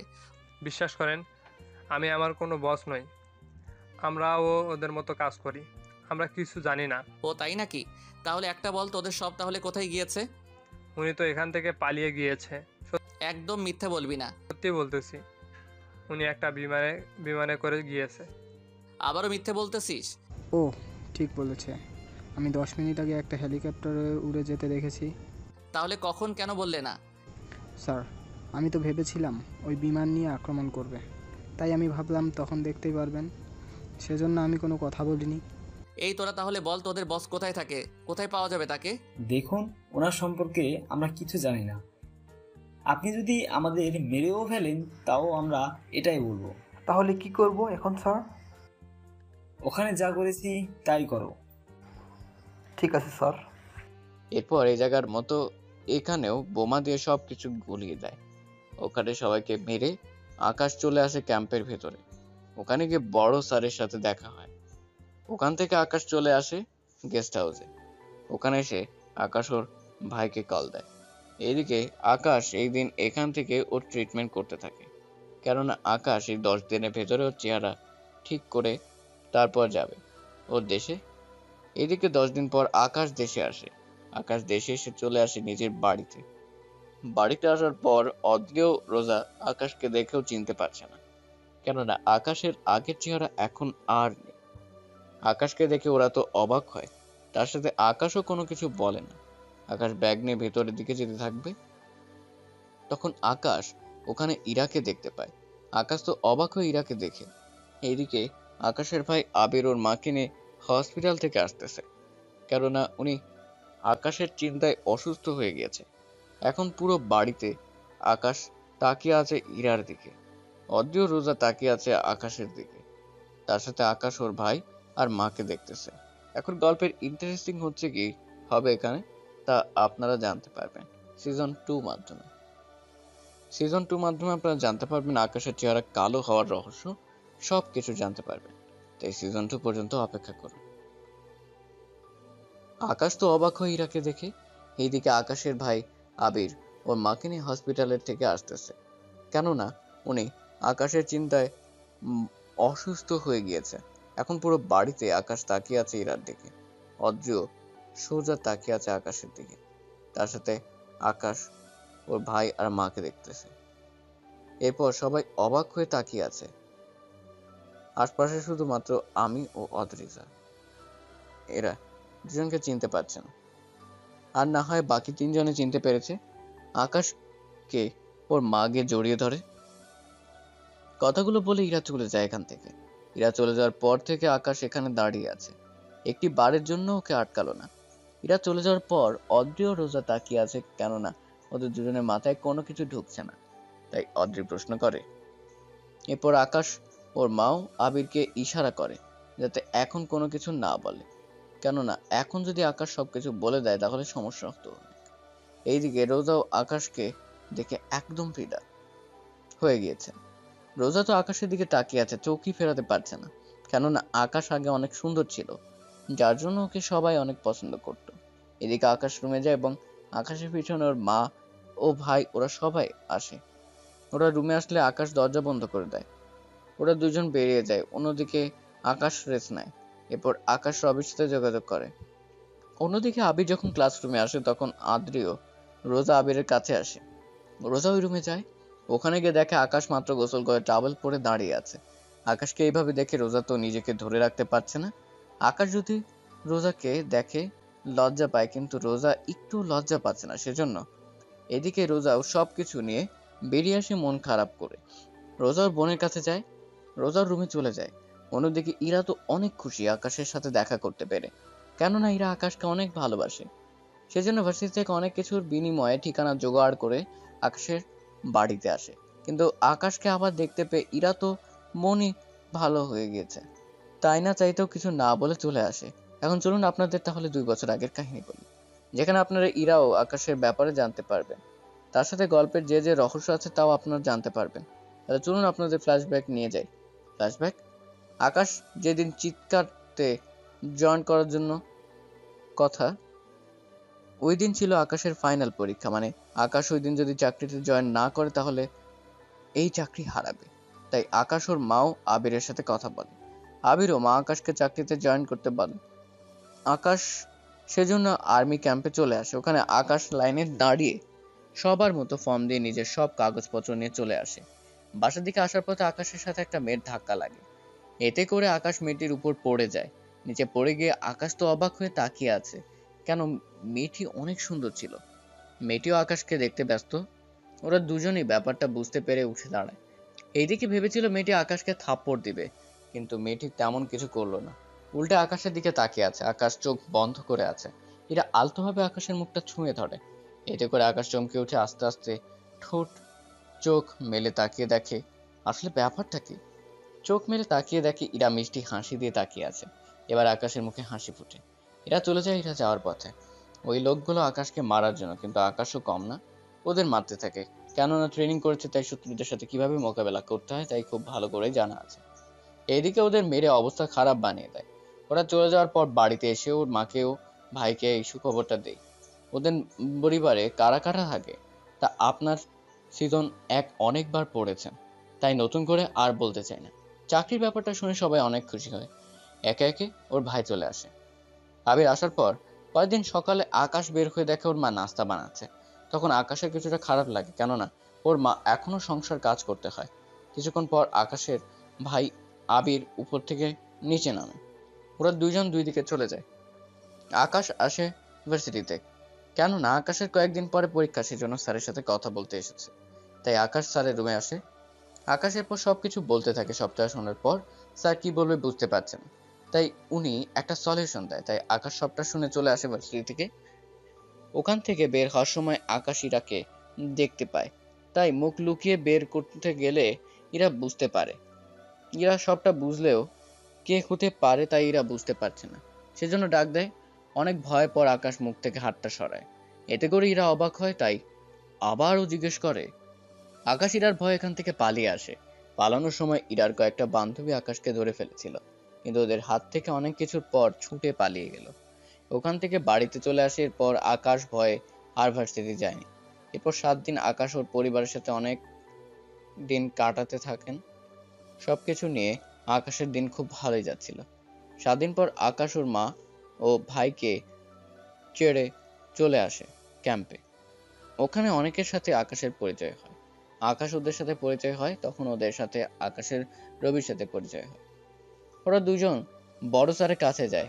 ওরা ওখানে সবটা ঠিক করতে পারে। এরপর থেকে চলতে থাকে ওদের এখানে বন্ধুত্ব। কিছুদিন পর বড় স্যার একটা মিশনে যাওয়ার জন্য সবার সাথে কথা বলার জন্য আসে। এদিকে আকাশ সহ বাকি অফিসার ওরা নিজেদের প্রশিক্ষণ দিতে থাকে। 2 দিন পর ওরা সবকিছু নিয়ে বেরিয়ে পড়ে মিশনে যাওয়ার জন্য। মিশনে যাওয়ার পর আকাশ জানতে পারে এই জায়গার যদি ওরা নামে তাহলে কেউই বাঁচতে পারবে না, কেননা এই জঙ্গলের প্রতিটা গাছে আড়ালে লুকিয়ে আছে শত্রু, তার সাথে নিচে মাটিতে পা লুকানো আছে ল্যান্ডমাইন, যেটার উপর দিয়ে পা দিলেই সব শেষ হয়ে যাবে। অন্যদিকে আকাশ ব্যাপারটা বুঝতে পারে শুধুমাত্র একটা ক্যামেরার সাহায্যে, যে ক্যামেরা আমি সিজন 1-এর মধ্যে 9 নং পর্বের মধ্যে এই ক্যামেরার গুণাগুণ আমি একবার আলোচনা করেছি। তাই ক্যামেরা সম্পর্কে জানতে হলে 9 নং পর্বটা পড়ে নেবেন। সবটা দেখার পর কিছুক্ষণ পর আকাশ ও রবি ওদের সাথে বাকি অফিসারগুলো তাড়াতাড়ি করে বিদ্যুতের তার নিয়ে যেতে থাকে। ওরা 10 মিনিট পর ওই জায়গায় গিয়ে থামে। ওখানে ওরা চুপি চুপি ভিতরে যেতে থাকে। ভিতরে ওরা অনেক লোককে দেখতে পায়, তবে একটা সমস্যা হচ্ছে ওখানে অনেক লোক অবস্থিত। তাই ওরা একটা প্ল্যান করে। এরপর আকাশ কৌশলে ওদের খাবারে অনেকগুলো ওষুধ মিশিয়ে দিয়েছে। কিছুক্ষণ পর ওরা খাবার খেয়ে সবাই এই সময়ের পর ওই ঘেরাও মধ্যে যারা ছিল ওরা সবাই ঘুমিয়ে পড়ে। এই ফাঁকে আকাশ ওদের কাছে যায়। 15 মিনিট পর হেলিকপ্টার আসতে থাকে। হেলিকপ্টার আসার পর আকাশ যেভাবে করেছে সবকিছু সে মোতাবেক নিয়ে যাওয়া হয়েছে। কিছুক্ষণ পর ওরা সব কিছু নিয়ে রওনা দেয়। রাতের মধ্যে ওদের সবাইকে জেলে ঢুকিয়ে দেওয়া হয়, আর যাদের ধরে নিয়ে গেছিল তাদের মধ্যে একজন ছিল সেনাবাহিনী মেজর। মূলত এই মিশনটা হচ্ছে ওনাকে ওখান থেকে উদ্ধার করার জন্য। ওনাকে রেখে বাকি সব লোকদের পুলিশ স্টেশনে নিয়ে যাওয়া হয়। ওখানে পুলিশের সাথে আকাশ কথা বলে। এইদিকে ওদের সব ঝামেলা শেষ করে চলে আসে ক্যাম্পের মধ্যে। ওখানে মেজর স্যার আকাশের প্রশংসায় পঞ্চমুখ। পরের দিন আকাশ সব কিছু নিয়ে চলে আসে বাড়িতে। বাড়িতে আসার পর ওর মায়ের সাথে দেখা করে। তখন ওর ভাই আবিরও ছিল। ওরা দুজনে মেয়ে দেখতে থাকে। পরের দিন আবিরও আকাশ যায় মেয়ে দেখতে। ওখানে ওরা দুজন বসে আছে, তার সাথে আবিরও আকাশ কথা বলতেছে। আকাশও আবির বসে আছে। 5 মিনিট ওরা দুই বোন আসে একসাথে। আবির তাকিয়ে দেখছে, অন্যদিকে আকাশ পাশের মেয়েটিকে দেখে। অন্যদিকে আকাশ পাশের মেয়েটিকে দেখে ওইখান থেকে দৌড়ে বাহিরে চলে আসে। আকাশের দৌড়াতে দেখে আবিরও ওখান থেকে পালিয়ে চলে আসে। ওদের দৌড়াতে দেখে ওই মেয়েটি তো রাগে জ্বলে উঠে। বাড়ি সবাই বলা বলি করতেছে কেন এসব কিছু হলো, কি কারণে ওরা চলে গিয়েছে, এই নিয়ে ওরা আলোচনা করতে থাকে। এইদিকে ওরা প্রায় এই 2 দিনে 10টার উপরে মেয়ে দেখে, কিন্তু কোনো মেয়েকেই ওদের পছন্দ হলো না। পরের দিন সকালে এইদিকে আকাশ চলে আসে, অন্যদিকে আবির বাড়িতে চলে যায়। বাড়িতে আসার পর আবির কয়েকদিন পর একটা বাড়িতে আসে। ওখানে আবিরও ওর মায়ের মেয়ে পছন্দ হয়, তাই ওনারা বিয়ের কথা ফাঁকা করে। আকাশকে জানায়, আকাশ জানিয়ে দেয় ও আসতে পারবে না। কল কেটে চলে আসে বড় স্যারের কাছে। ওনার কাছে আসতেই এইদিকে আকাশ ওর টিমদের ট্রেনিং করাতে ব্যস্ত। অন্যদিকে আবির ওর বিয়ের কাজ প্রায় করা শেষ হয়েছে। কিছুক্ষণ পরে ডেভেল 3 দিন পর আকাশ ওর টিমদের নিয়ে মিশনে যায়। অন্যদিকে আবির বিয়ে করার জন্য অদ্রিদের বাসায় আসে। ওখানে ওদের বিয়ে হয়ে যায়। অন্যদিকে অদ্রিও আবির একই রুমে বসে আছে। তখন অদ্রি বলে আকাশ ওর ভাইয়ের সাথে লাস্ট কথা বলে কল কেটে দেয়। এদিকে আবির সংসার জীবনে পা দেয়। অন্যদিকে আকাশ ওই দেশে মিশন কিভাবে করবে না করবে তা নিয়ে আলোচনা করতে থাকে। বাংলাদেশে আবির উঠে যায়। আবির উঠে যাওয়ার পরই রোজাও ওখানে চলে আসে। এদিকে ওদের পরিবার খুব সুখী গেছে। এইদিকে আকাশ ওর টিমদের রেডি করে। কিছুক্ষণ পর 50 জন ওখানে নাম লিখে। এই 50 জন লোককে নিয়ে আকাশ বেরিয়ে যায় মিশনের উদ্দেশ্যে। ওদের মিশন হবে এই আইল্যান্ডের ভিতরে। এই আইল্যান্ড মোট 5 কিলোমিটার জুড়ে বিস্তৃত। ওরা খুব সাবধানের সাথে এগোতে থাকে। ওরা যতই যাচ্ছে ততই বিপদ ওদেরকে দাওয়া করে বেড়াচ্ছে, কেননা ডেভিল ওর রুমে বসে পড়ে আইল্যান্ডটা নিয়ন্ত্রণ করছে। কিছুক্ষণ পর ওরা লোক পাঠিয়ে দেয়। এতে করে কিছুক্ষণ পর গাড়ির শব্দ শোনা যাচ্ছে। আকাশের কথায় সবাই একে একে গাছে উঠতে থাকে। ওরা গাছের ওখানে লুকিয়ে থাকে। ডেভিলের লোকগুলো গাছের কাছে এসে কাউকে খুঁজে পাচ্ছে না, তাই ওরা ভালো করে আরও খুঁজতে থাকে। ঠিক তখনই আকাশ দূর থেকে একটা কেমিক্যালের বোতল ছুঁড়ে মারে ওদের দিকে। এতে করে ভিতরে থাকা সব কেমিক্যাল বের হতে থাকে। এতে করে ওই জায়গায় পুরো ধোঁয়ার জন্য অন্ধকার হয়ে যায়। কথাগুলো বলতে বলতে ওরা সবাই ওখানে জ্ঞান হারায়। ওরা জ্ঞান হারানোর পর ওরা তাড়াতাড়ি করে গাছ থেকে নেমে যায়। ওমা চারদিকে তাকিয়ে কাউকে দেখতে পায় না, সেজন্য ওদের সবাইকে গুলি করে মেরে ফেলে। ওদের মারার পর ওই জায়গাটা একটু ক্লিন করে ফেলে। কিছুক্ষণ পর ডেভিলের তাড়াতাড়ি দেখো আরও লোক পাঠাও। কিছুক্ষণ পর ওখানে আরও লোক পাঠানো হয়। একে একে ওখানে লোক পাঠাচ্ছে। এভাবে কিছুক্ষণ পর ওদের প্রায় 100 লোক মারা যায়। ওরা মারা যাওয়ার পর ডেভিলের কিছু স্পেশাল লোকদের ওদের মারার জন্য পাঠায়। ওরা পুরো আইল্যান্ডে মেশিন গান নিয়ে পুরো জঙ্গলে গুলি করতে থাকে। এতে করে পুরো জঙ্গলে আগুন ধরে যায়। আকাশ ও টিম কাজ করতে থাকে, ওরা একে একে সবাইকে মারতে থাকে। এতে করে ওদের কিছু লোক মারা যায়। আকাশের দলে আর 30 জন লোক আছে, কেননা এবার যারা অ্যাটাক করেছিল ওরা অনেক শক্তিশালী, সাথে অনেক অত্যাধুনিক অস্ত্র দ্বারা ওরা হামলা করেছিল। ওরা সামনে যতই যাচ্ছে ততই ওদের কাছে বিপদ এগিয়ে আসছে। এদিকে সামনে যেতে যেতে আকাশের কাছে আর মাত্র 5 জন অফিসার আছে। ওরা মিসাইলের প্রায় কাছে চলে এসেছে। এতটুকু আস্তে আস্তে আকাশের শরীরের কিছুটা দুর্বল হয়ে যায়। এদিকে ডেভিল বুঝতে পারে সে আর বাঁচবে না।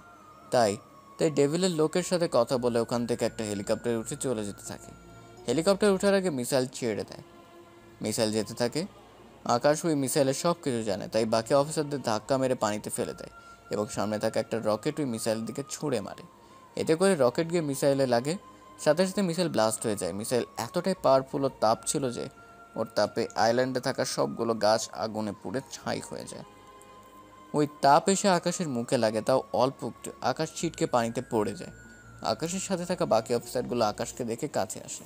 ওরা পানি থেকে আকাশকে উঠিয়ে নেয়। ওরা আকাশকে ওখানে থাকা একটা হেলিকপ্টার করে ওরা আকাশকে নিয়ে হসপিটালে আসে। হসপিটালে ডক্টর আকাশকে দেখতে থাকে, তার সাথে আকাশের সাথে থাকা বাকি অফিসারদেরও ট্রিটমেন্ট করতে থাকে। 2 ঘন্টা পর ডক্টর বাহিরে আসে। এইভাবে আকাশের চিকিৎসা হতে থাকে। আকাশ সব বাকি অফিসারদের বাংলাদেশে ফেরত পাঠানো হয়। আকাশকে একটা সেফ জায়গায় রাখা হয়, এখানে আর্মি লোক ছাড়া আর কারো আসা নিষেধ। একদিন পর আবিরের মা হঠাৎ আকাশের কথা মনে পড়ে, তাই আবিরকে ডাক দেয়। ওরা পরের দিন নতুন বাড়িতে যায়।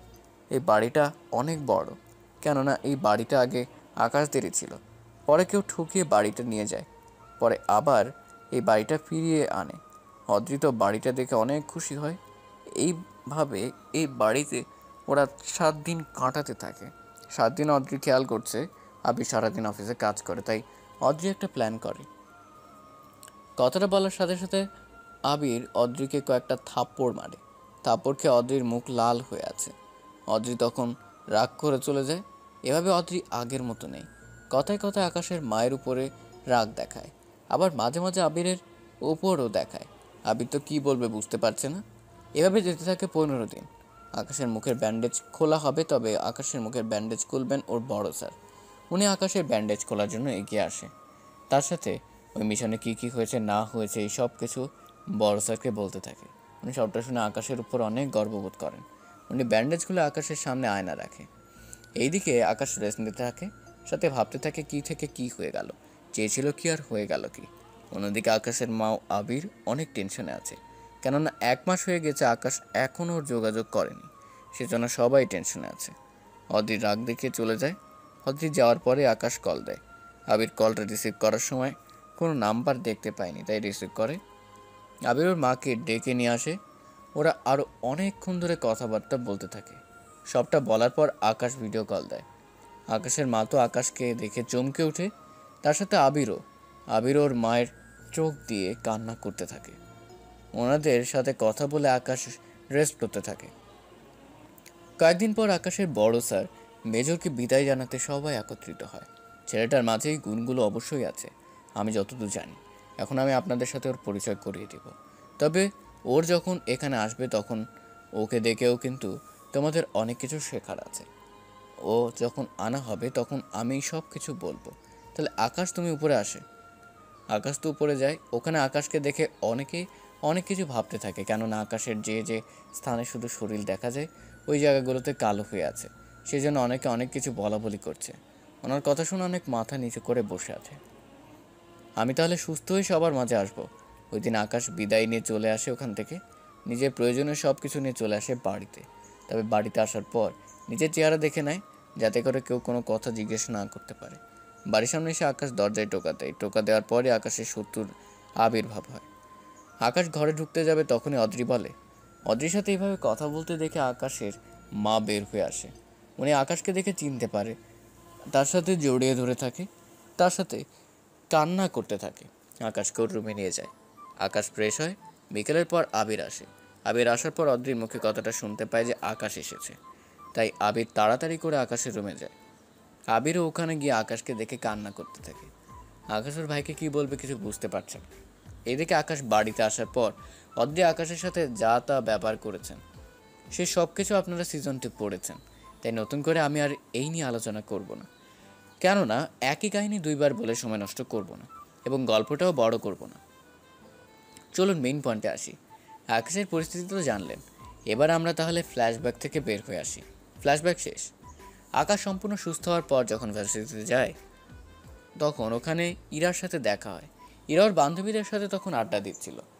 আকাশ যখনই ভেতরে যেতে চাইবে তখনই ইরার সামনে আসে। সবার সামনে মুখের উপর কথাটা বলে দেওয়ার জন্য ইরা অনেক অপমানিত সবার সামনে। ওখানে ক্লাস করে আকাশ বাড়িতে চলে আসে।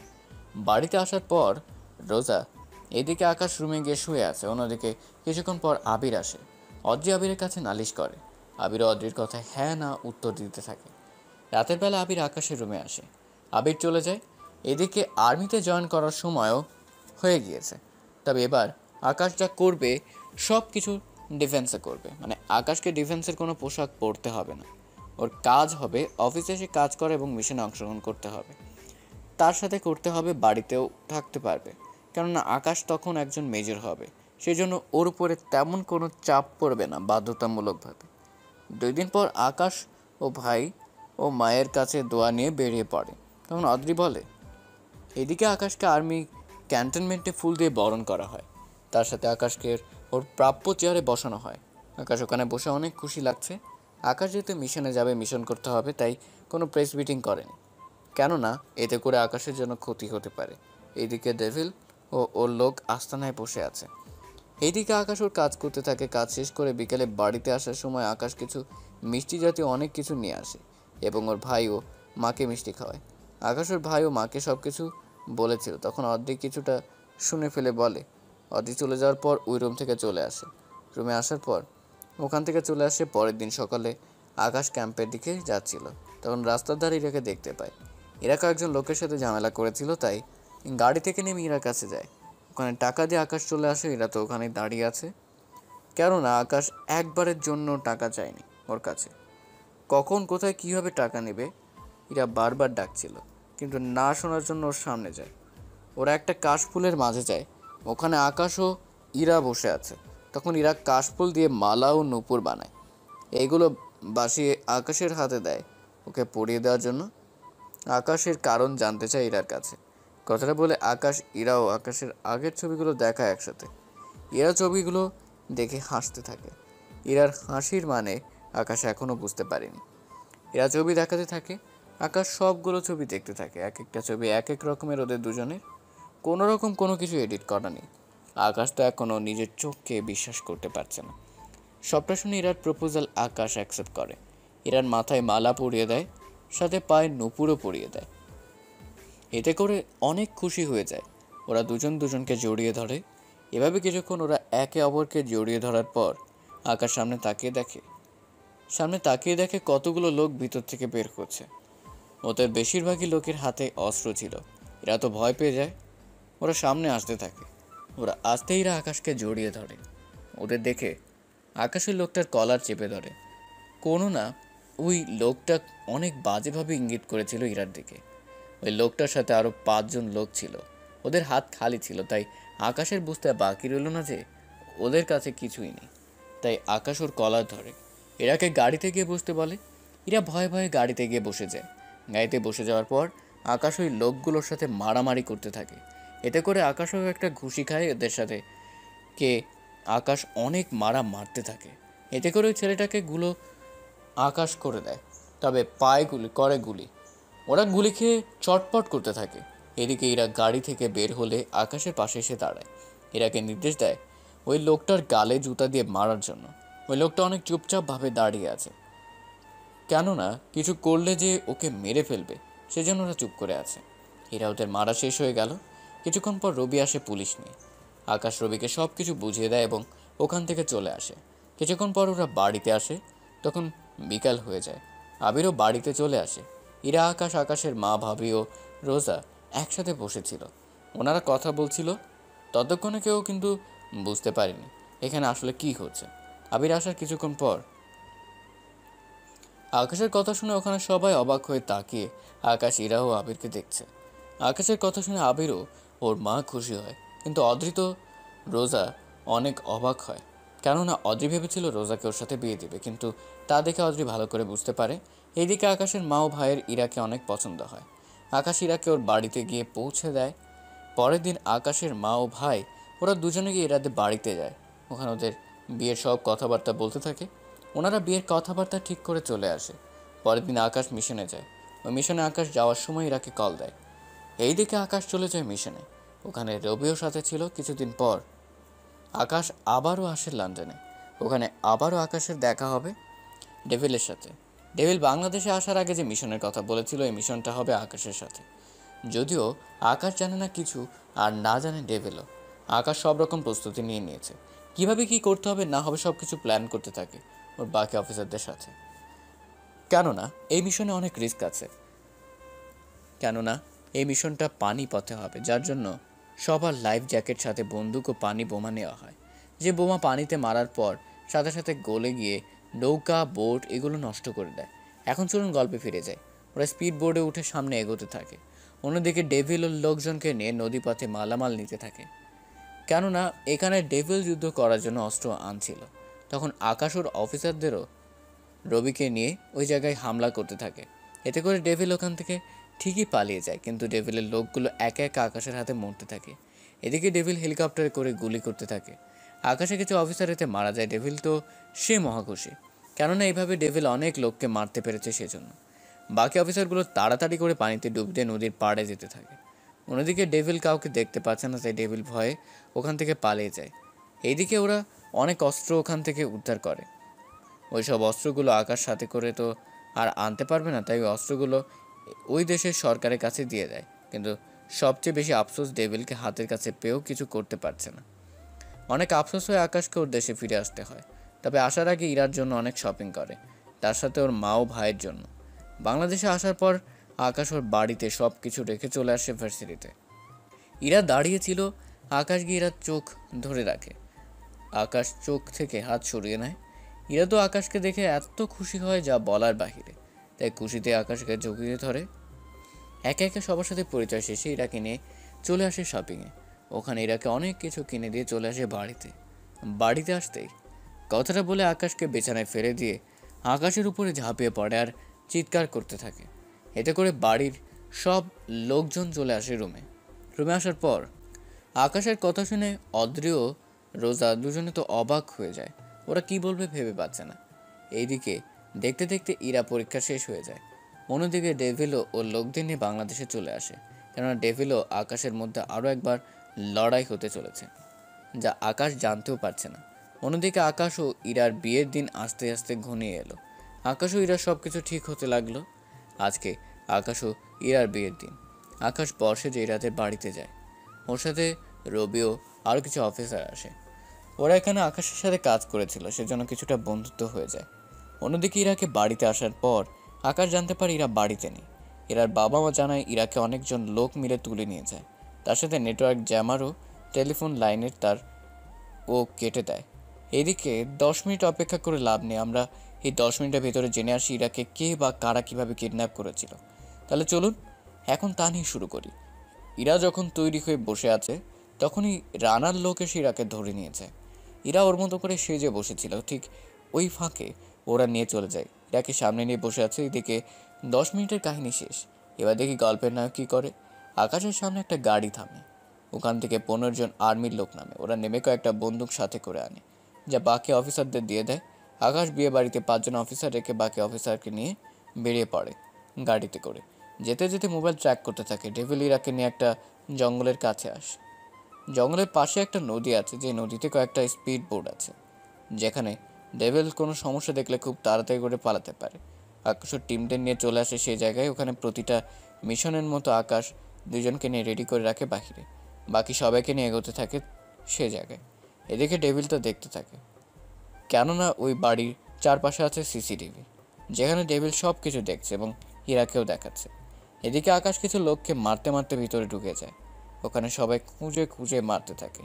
এদিকে ডেভিল ইরাকে রেখে ওখান থেকে গুপ্ত একটা দরজা দিয়ে ওখান থেকে পালিয়ে যায়। আকাশ ওই রুমে এসে দেখে ইরাকে বেঁধে রেখেছে। আকাশ যেই ইরার কাছে যাবে, যদি তুমি খোলার চেষ্টা করো তাহলে এটা ফেটে যাবে। এদিকে ইরার শরীরে থাকা বোমাটা নষ্ট করতে ব্যস্ত। ও অন্যদিকে ডেভিল পালাতে গেলে কিছু অফিসার ডেভিলের পায়ে গুলি করে। ডেভিল চিৎকার করে ওঠে। অফিসার ডেভিলের কাছে আসে এবং ডেভিলকে নিয়ে চলে আসে আকাশের কাছে। কিছুক্ষণ পর আকাশ ইরাকে নিয়ে বের হতে যাবে, তখন ডেভিল বলে। ডেভিলকে ওখানে রেখে আকাশ, ইরাও বাকি অফিসারকে নিয়ে বেরিয়ে আসে। আসার সময় ঘরে বোমা রেখে দেয়, যে বোমার আঘাতে ডেভিল সব বাকি লোকেরা মারা যায়। ইরাকে নিয়ে বিয়ে বাড়িতে আসার পর সবাই অনেক খুশি হয়ে যায়। ইরাও খুশি হয়ে বিয়ের পেটিতে বসে। কাজী সাহেব বিয়ে পড়াতে থাকে। বিয়ের শেষ, ইরাকে নিয়ে বাড়িতে আসে আকাশ। কথাটা বলে দুইজন দুইজনকে জড়িয়ে ধরে। এখানে আপনাদের কিছু কথা বলি, কালো বলে নিজের পরিবারে কাউকে অবহেলা করবেন না, কেননা বলা তো যায় না কখন কোন ছেলের কপালে কী লেখা থাকে, তা কেউ জানে না। তাই কখনো কাউকে অবহেলা করবেন না। গল্পটা কার কেমন লেগেছে তা আমি জানি না, কেন পুরো গল্পের আর্মির কাহিনী কমিয়ে দিয়ে কালো হওয়ার বিষয়টা বেশি উল্লেখ করেছি। তাই সবাই ভালো থাকবেন, সুস্থ থাকবেন।